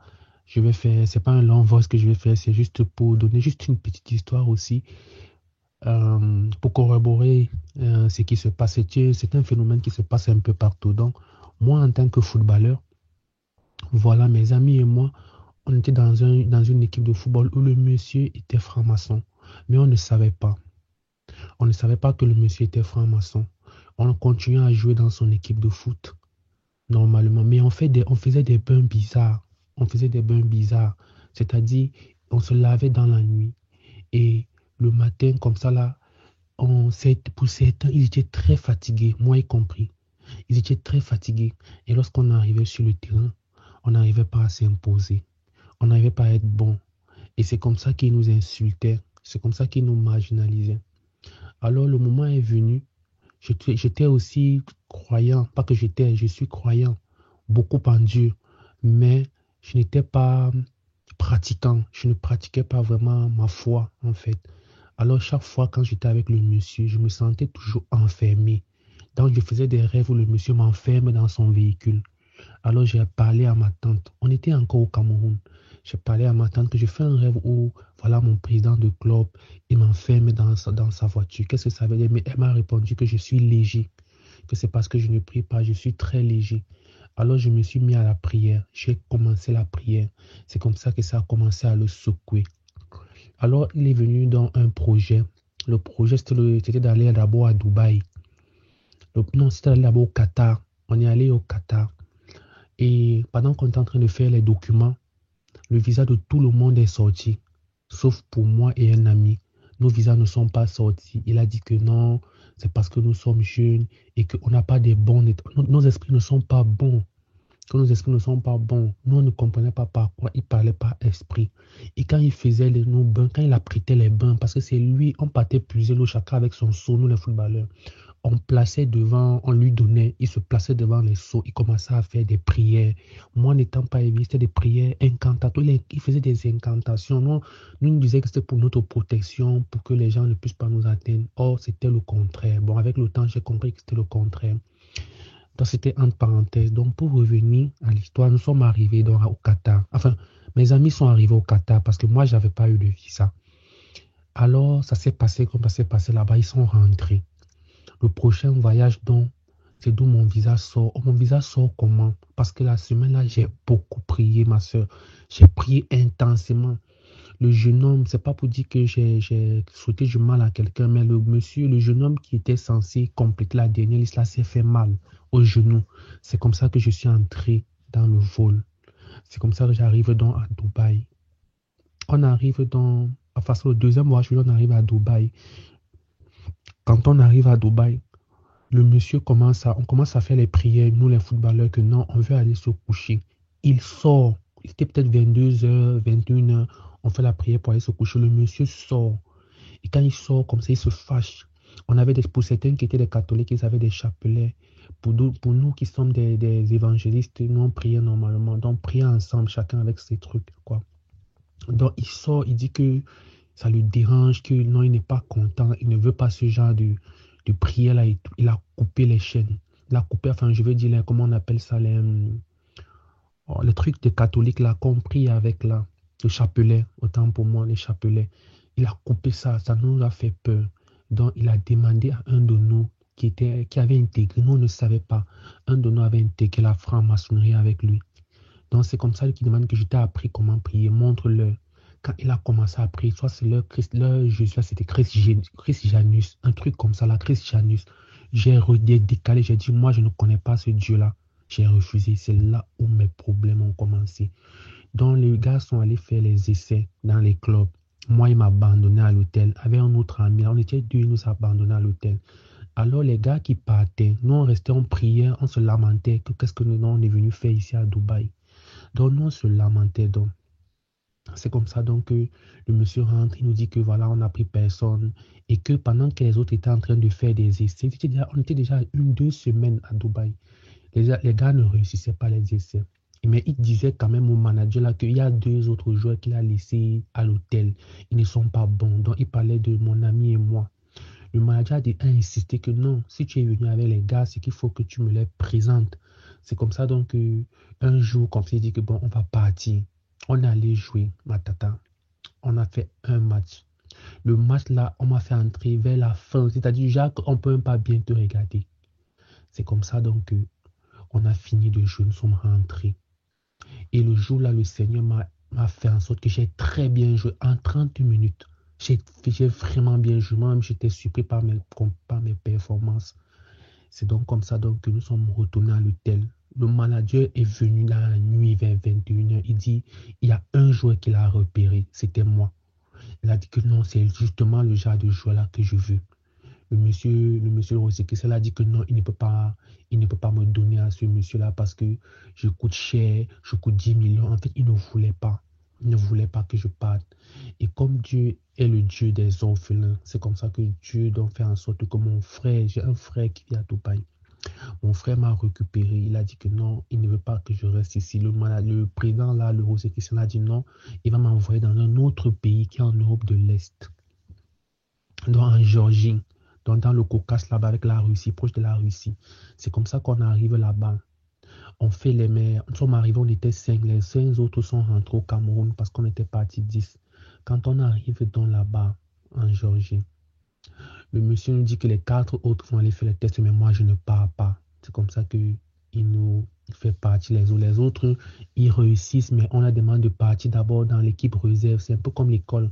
Quand tu as un diplôme, tu arrives peut-être dans certains pays à l'étranger, en Europe, on te demande de faire la classe préparatoire. Mes amis, là, ils ont fait 1 semaine de préparation. On a pris On a dit non, ils vont encore faire la préparation.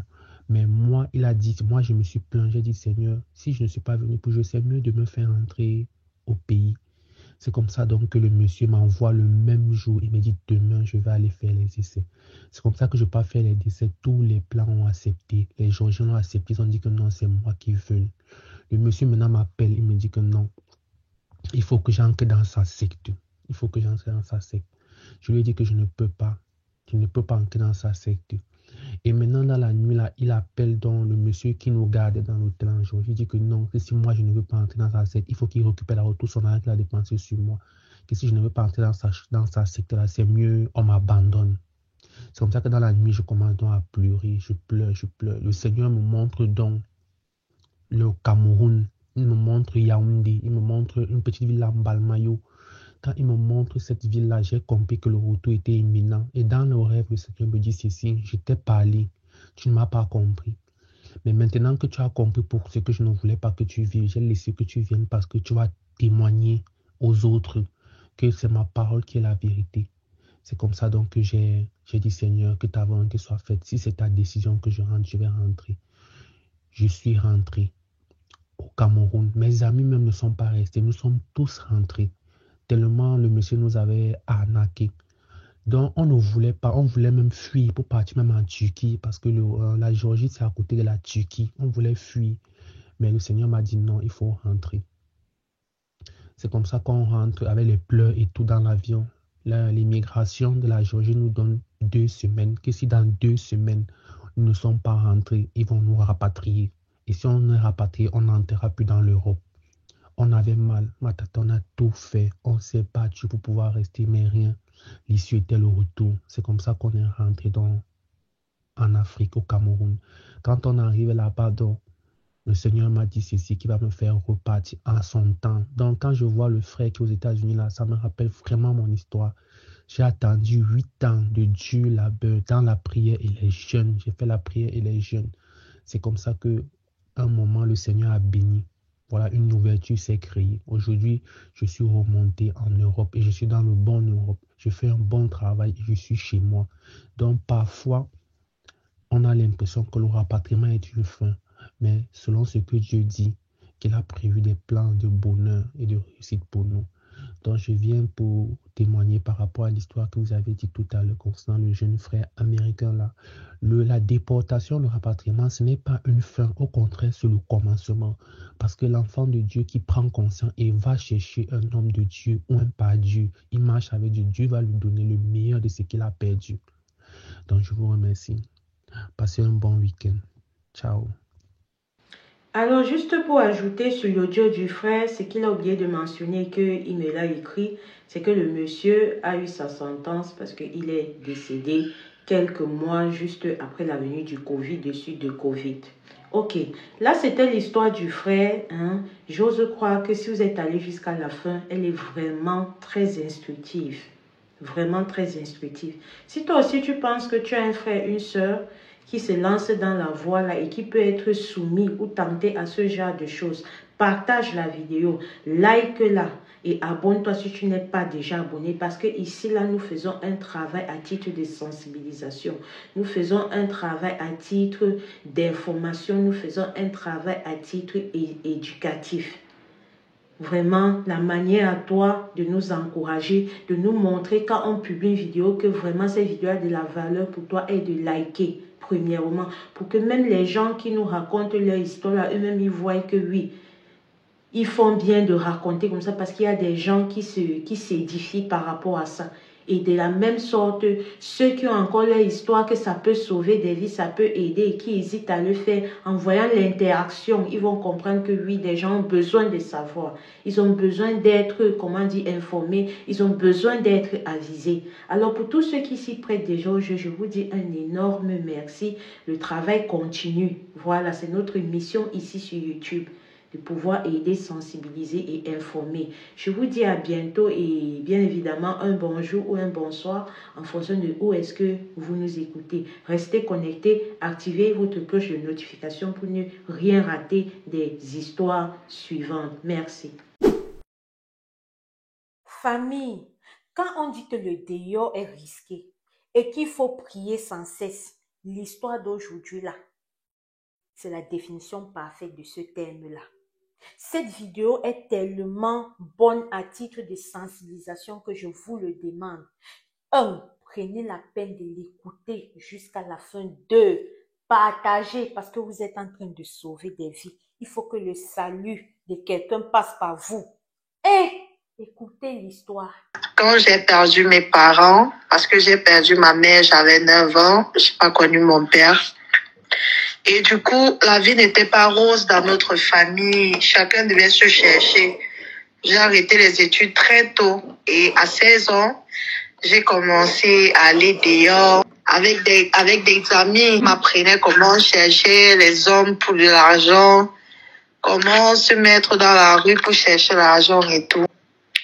J'ai commencé à faire le dehors. Après, je suis tombée enceinte de mon premier enfant. Je suis tombée enceinte à 17 ans. Oui, le papa de mon enfant, il m'a enceintée. Il a fui. Il a dit que c'est pas lui le père, qu'il ne peut pas assumer les responsabilités. Il m'a donné 20 000 francs CFA d'aller enlever la grossesse. À cette époque, moi, j'avais peur. Je connaissais pas comment on enlève la grossesse. J'ai gardé mon enfant. Malgré que j'étais enceinte, je sortais dehors me chercher. Je couchais avec des hommes pour de l'argent, donnais les 10 000, les 20 000 et tout ça. C'est comme ça que j'ai rencontré une dame en route. Elle m'a dit, ma fille, tu fais quoi dehors étant enceinte? Je lui ai expliqué mon problème. C'est comme ça qu'elle m'a pris en charge. Elle a payé l'hôpital, elle a payé la layette, elle m'a fait la layette, elle a pris la charge de l'enfant sur elle. Elle a payé l'hôpital, elle a pris soin de moi. À un moment donné, elle-même, elle est tombée malade, elle est morte. Je me suis cherchée. Et chez ma grand-mère, il n'y avait pas de quoi manger. Donc, à 5 mois, l'enfant avait déjà 5 mois. Donc, à 5 mois, il fallait que je laisse l'enfant pour sortir encore dehors, pour chercher de quoi nourrir ma famille. Parce que tout le monde comptait sur moi. Donc, je laissais souvent l'enfant à la maison à 5 mois. Je partais dehors, je couche avec les hommes. Quand je rentre, j'adlète l'enfant avec les mêmes seins que j'ai avec les hommes dehors. Oui. J'ai continué. Mon enfant a grandi. Après, j'ai décidé d'arrêter de vendre mon corps pour des sous. J'ai commencé à travailler dans une boîte de nuit. Et dans la boîte de nuit, j'étais stripteaseuse. Je faisais le striptease. Quand j'ai commencé à faire le striptease, je rentrais avec les pourboires. J'avais les clients, il y avait les clients qui venaient juste pour me voir danser et tout. Un jour, je m'en vais au travail, j'étais fatiguée. Il y a un monsieur qui entre. Un jour, j'étais dans la boîte, il y a un monsieur qui entre, donc je vais taire son nom. Il y a un monsieur qui entre, il était assis, il ne me calculait pas. Donc, il y avait mes collègues qui sont allés sur la table danser. Moi, je suis partie après. Quand je suis partie sur leur table, j'ai commencé à danser. Après, le monsieur me dit à l'oreille, ma chérie, ton étoile brille beaucoup. Tu es une fille qui a beaucoup d'avenir. Tu as une grandeur dont tu ne sais même pas. Tu travailles ici, là, ce n'est pas ta place. Moi, je peux changer ta vie. Je peux prendre soin de toi et tout. Je peux te faire sortir de cette vie parce que ce n'est pas ce qui te mérite et tout. Moi, je pensais que le monsieur, c'était un menteur parce que les hommes ont tellement menti et déçu. On profitait toujours de moi. Dès qu'ils ont ce qu'ils veulent, de moi, ils m'abandonnent. C'est comme ça, le monsieur m'a laissé son numéro. Étant désespérée, j'ai appelé le monsieur. Le monsieur m'a dit que retrouve-moi dans tel endroit. Je suis allée retrouver le monsieur. Il m'a payé à manger, on a bu, on a causé. Je lui ai expliqué ma situation, que je suis orpheline de père et de mère, je me bats seule pour mieux vivre. Je suis obligée de vendre ma dignité, quoi. Oui, il m'a dit, ok. Le monsieur, je ne connaissais ni d'Adam ni d'Ève. Le monsieur m'a pris une petite chambre de 30 000. Je suis allée meubler la chambre. Il a dit, va chez ta grand-mère, tu vas prendre ton enfant. Le monsieur a pris mon enfant, il a envoyé mon enfant à l'école, pris soin de lui, il a pris soin de moi. Le monsieur, jusqu'à aujourd'hui, ça fait 4 ans, le monsieur est là. Je suis quittée de la chambre à l'appartement. Aujourd'hui, je vis dans un appartement de 150 000. Chaque semaine, le monsieur m'envoie 300 000 pour mon argent du mois. Le monsieur prend soin de moi, il prend soin de ma famille, il prend soin de mes enfants. Et c'est un homme marié. Il me met à l'aise au dernier niveau. J'ai abandonné la rue, j'ai abandonné le dehors. Et je suis vraiment fière au jour d'aujourd'hui parce que je me dis que Dieu est vraiment grand. Dieu est vraiment grand. Dieu peut t'enlever de rien pour te mettre à... Dieu peut t'enlever du plus bas au niveau pour te mettre en haut. Il m'a ouvert un petit truc, un petit restaurant bar. Je ne connais personne de sa famille, je le connais juste lui. Et il ne vit pas au pays. Aujourd'hui, je suis là, je suis bien. Et je suis bien, il m'a ouvert un restaurant, mais maintenant, il y a un truc qui me dérange. Je ne sais pas comment vous allez prendre ça, mais il y a un geste qu'il avait fait quand il était arrivé au pays qui m'a traumatisé, qui m'a laissé indifférent. Quand il est venu au pays, il est venu à la maison, on s'est vu. Et quand il est venu, il m'a dit, il veut avoir un enfant avec moi. Je lui ai dit que moi, je suis plus prête à avoir un enfant maintenant parce que avoir des enfants dont les pères ne sont pas là et après, je vais me retrouver encore seule pour m'occuper des enfants, je n'aurais pas cette fois. Il m'a dit non, je suis là, je t'ai prouvé que je suis avec toi. J'ai dit non.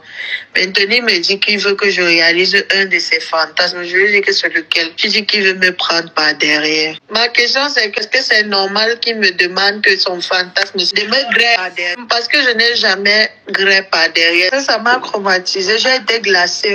Malgré que je faisais mon petit délire, je n'ai jamais greffé là-bas. Moi, je me dis toujours que là-bas, l'endroit qui est le plus sain chez moi, c'est encore là-bas. Quand je lui ai dit que je ne peux pas, parce que au milieu de ça, je prie aussi beaucoup, je vais à l'église et il y a l'huile d'olive dont mon pasteur avait béni, m'avait donné. Le jour-là, il me dit, il veut greffer par derrière. Je lui dis, même s'il faut greffer, pour le déstabiliser, je lui dis que même s'il faut greffer, je n'ai pas le lubrifiant pour greffer. Il me dit non, il faut prendre l'huile d'olive. L'huile d'olive qu'on a bénie là pour qu'on utilise avec. Je lui ai dit non, moi je ne peux pas. Quand je lui ai dit que je ne peux pas greffer par là-bas, depuis le jour là, sa mine a changé. Il a arrêté de venir à la maison. Quand je l'appelle, il répond rarement. Je l'écris, il fait 3 jours avant de répondre à mes messages. L'argent, il ne m'envoie plus comme avant. Et même s'il m'envoie l'argent, c'est peut-être quand je lui dis que l'enfant a faim. Ou bien quand on a rien pour manger, c'est là où il envoie l'argent. Il ne m'écrit plus constamment, il ne m'appelle plus constamment. Quand il appelle, il me dit que pardon, avant de m'appeler, il faut me demander la permission et je suis avec ma femme. Donc son comportement a totalement changé. C'est même pourquoi je suis venue partager ce problème parce qu'il ne comprend pas comment son comportement a changé depuis le jour que lui qui ne veut pas greffer par derrière. Mon prophète m'avait dit que l'homme là, au fond, ce n'est pas... Aïe. Mon prophète m'avait dit que l'homme là, au fond, il n'est pas simple, que c'est un homme compliqué, mais il n'est pas entré dans les détails. Il m'a dit qu'il ne veut pas entrer dans les détails. Il m'a juste dit que au fond, ce n'est pas un monsieur simple. L'huile d'olive là, il m'a donné pour utiliser sur moi, mais le monsieur voulait qu'on utilise ça comme lubrifiant pour derrière. J'ai refusé. Depuis ce jour, son comportement a changé. Il a changé complètement. Quand je l'appelle, il ne répond pas. Je l'écris, il ne répond pas. Ah, pauvre monsieur, comment faire? Vu qu'il ne m'appelle plus, il ne m'écrit plus. Le dehors est risqué, les filles. Les benguistes ont changé de stratégie. J'espère que le témoignage de la sœur-ci va pouvoir sensibiliser certaines personnes. Partagez au maximum. C'est-à-dire que chaque jour, quand on se lève, il y a des niveaux que les gens débloquent en fait. Vous avez écouté les détails de l'histoire-ci? Vous avez écouté ça? Au jour d'aujourd'hui, si tu marches en route, que ce soit en boîte ou n'importe où, tu comprends quelqu'un qui veut te sensibiliser, un genre, un peu comme la sœur là, parce que même pas sensibiliser, mais qui veut faire comme s'il veut te donner des conseils façon là, faut avoir peur. Parce que quand vous écoutez bien son histoire, le monsieur, il croise la sœur là-bas où elle travaille, il dit que qu'est-ce que tu fais ici? Tu as une grande étoile et tout et tout. Et quand vous écoutez bien l'histoire de la sœur, vous sentez qu'il a voulu d'abord la mettre en confiance.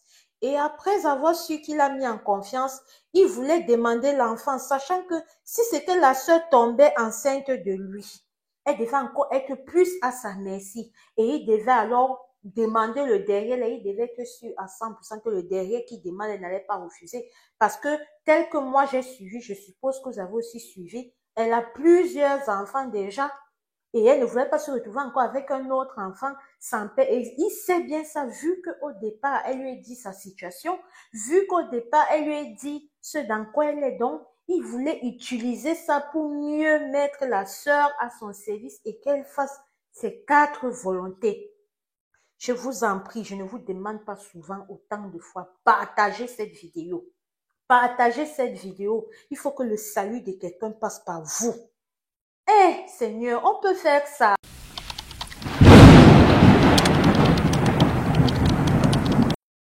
En fait, l'histoire, c'est les gars qui croient beaucoup en la vie antérieure. C'est les gars qui croient beaucoup en la vie antérieure et tout. Quand tu as un souci et tout, on essaie des fois de détecter le problème. Des fois, ça peut être dans la vie présente. Ou bien dans ton passé, ce que tu as fait. Ou bien dans ta vie antérieure, ce que tu as fait. Donc, il m'a dit qu'il y a une dame qui est venue les voir et tout. Que la dame est même partie en Inde. La femme est partie au Japon et tout, et tout, et tout, et tout. Elle a été voir beaucoup de féticheurs et tout parce que elle avait toujours mal au dos. Elle avait mal au dos, elle avait mal au dos. Donc, on a eu à parler, eux, de leur groupe, ou bien, je sais pas, je peux appeler ça comment. Parce que si je... Donc, voilà. La dame a eu à aller les voir là-bas. Et mon cousin et ses supérieurs étaient là. Mon cousin même a même appelé ses supérieurs parce que le problème était trop grave et puis elle avait trop mal au dos. Donc, ils l'ont couché et tout. Maintenant, ils ont fait leur prière ou bien je ne sais quoi là. Parce que eux, ils sont beaucoup en contact avec les trucs. Enfin, ils croient en Dieu, bien sûr, ce sont des religieux, mais ils croient aussi en la vie antérieure. Donc, ils ont essayé de l'étudier et tout. C'est-à-dire que ils l'ont dit de se positionner. Elle était couchée, ils l'ont dit qu'elle fasse un vide dans sa tête. Elle a fait un vide dans sa tête. C'est elle-même qui parle après. Qu'elle fasse un vide dans sa tête. Elle fait un vide dans sa tête. Ils ont dit, bon, je prends un exemple. Ils disent, bon, actuellement, vous avez 37 ans, madame. Que oui, j'ai 37 ans. Bon. Il y a un an auparavant, vous aviez 36 ans. Il y a 10 ans auparavant, vous aviez 26 ans. Il y a 10 ans encore auparavant, vous aviez 16 ans. Il y a 10 ans auparavant, vous aviez 6 ans. Elle commence à faire comme si elle devient toute petite. Parce qu'elle fait un vide dans sa tête. Ils ont dit, et il y a 6 ans, vous êtes née. Elle se fait comme elle est nouveau-née. On dit, il y a quelques mois, avant les 6 ans, là, enfin, quelques mois dans les 6 ans là, auparavant, vous étiez un nouveau bébé, un nouveau-né. Non, pardon, un fœtus dans le ventre de votre mère. Elle s'est fait en position fœtus, elle s'est recroquevillée là. Position fœtus qu'on connaît tous. Et ils ont dit, et après, qu'est-ce que vous voyez? Donc, c'est elle maintenant qui parle, c'est juste son fermier. Elle dit, ah, je me retrouve aux États-Unis. J'étais un homme blanc dans la guerre de sécession. Je me retrouve en 1864. Dans la guerre de sécession et tout. Et je crois qu'elle a dit 1800. En tout cas, l'année où il y a eu l'abolition de l'esclavage, et puis c'est 1861 ou bien en tout cas, durant le mandat d'Abraham Lincoln. Elle, en tout cas, elle se retrouve lors de la guerre de sécession et tout. Et après ça, lors du mandat de Lincoln, Lincoln était élu président et elle était un homme blanc. Elle était un homme blanc qui était un grand sudiste américain raciste aux Noirs à l'époque, un très très grand raciste aux Noirs.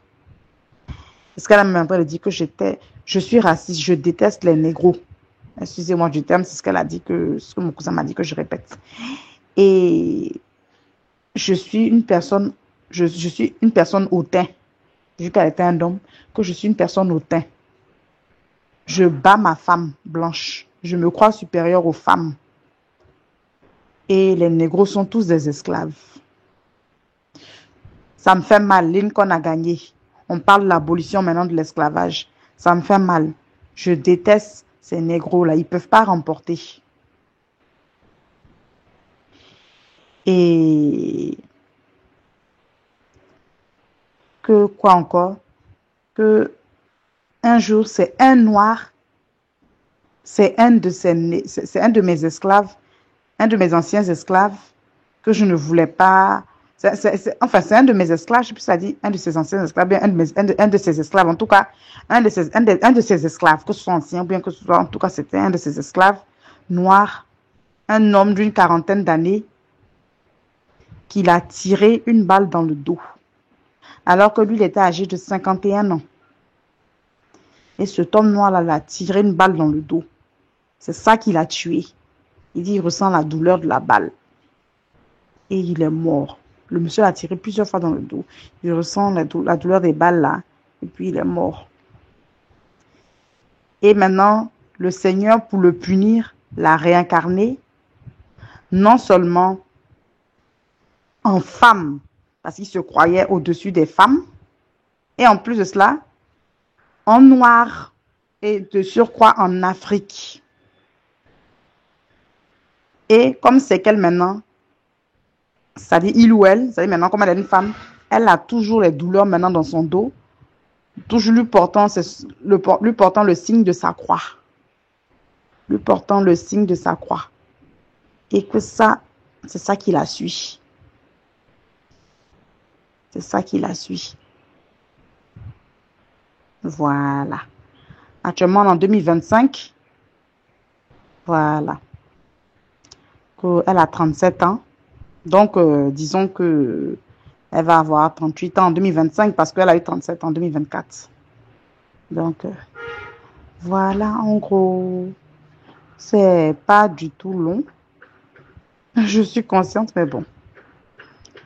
Je disais, il fallait que je partage. Je ne peux pas garder ça pour moi toute seule. Ça m'a tellement émerveillée.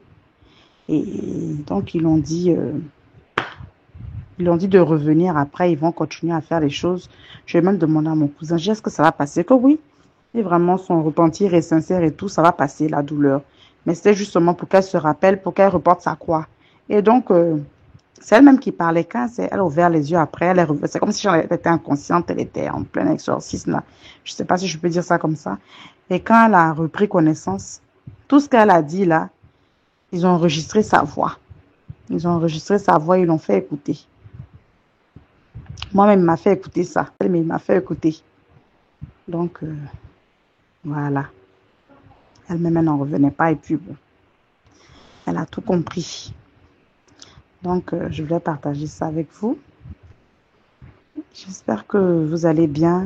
Si tu es arrivé jusqu'à la fin de cette vidéo, je te remercie. Et si tu aimes des contenus comme ça, abonne-toi parce qu'il y aura plusieurs contenus de ce genre. Ici, là, tel que vous avez pu constater, je mets des numéros de téléphone pour que des gens qui ont des histoires mystiques et ou vraies très intéressantes qui peuvent aider à titre d'éducation, d'information et de sensibilisation, ils nous contactent. Je vous dis merci à tous ceux qui jouent déjà au jeu de partager, de liker, de vous abonner. Que le Seigneur vous bénisse. Merci infiniment.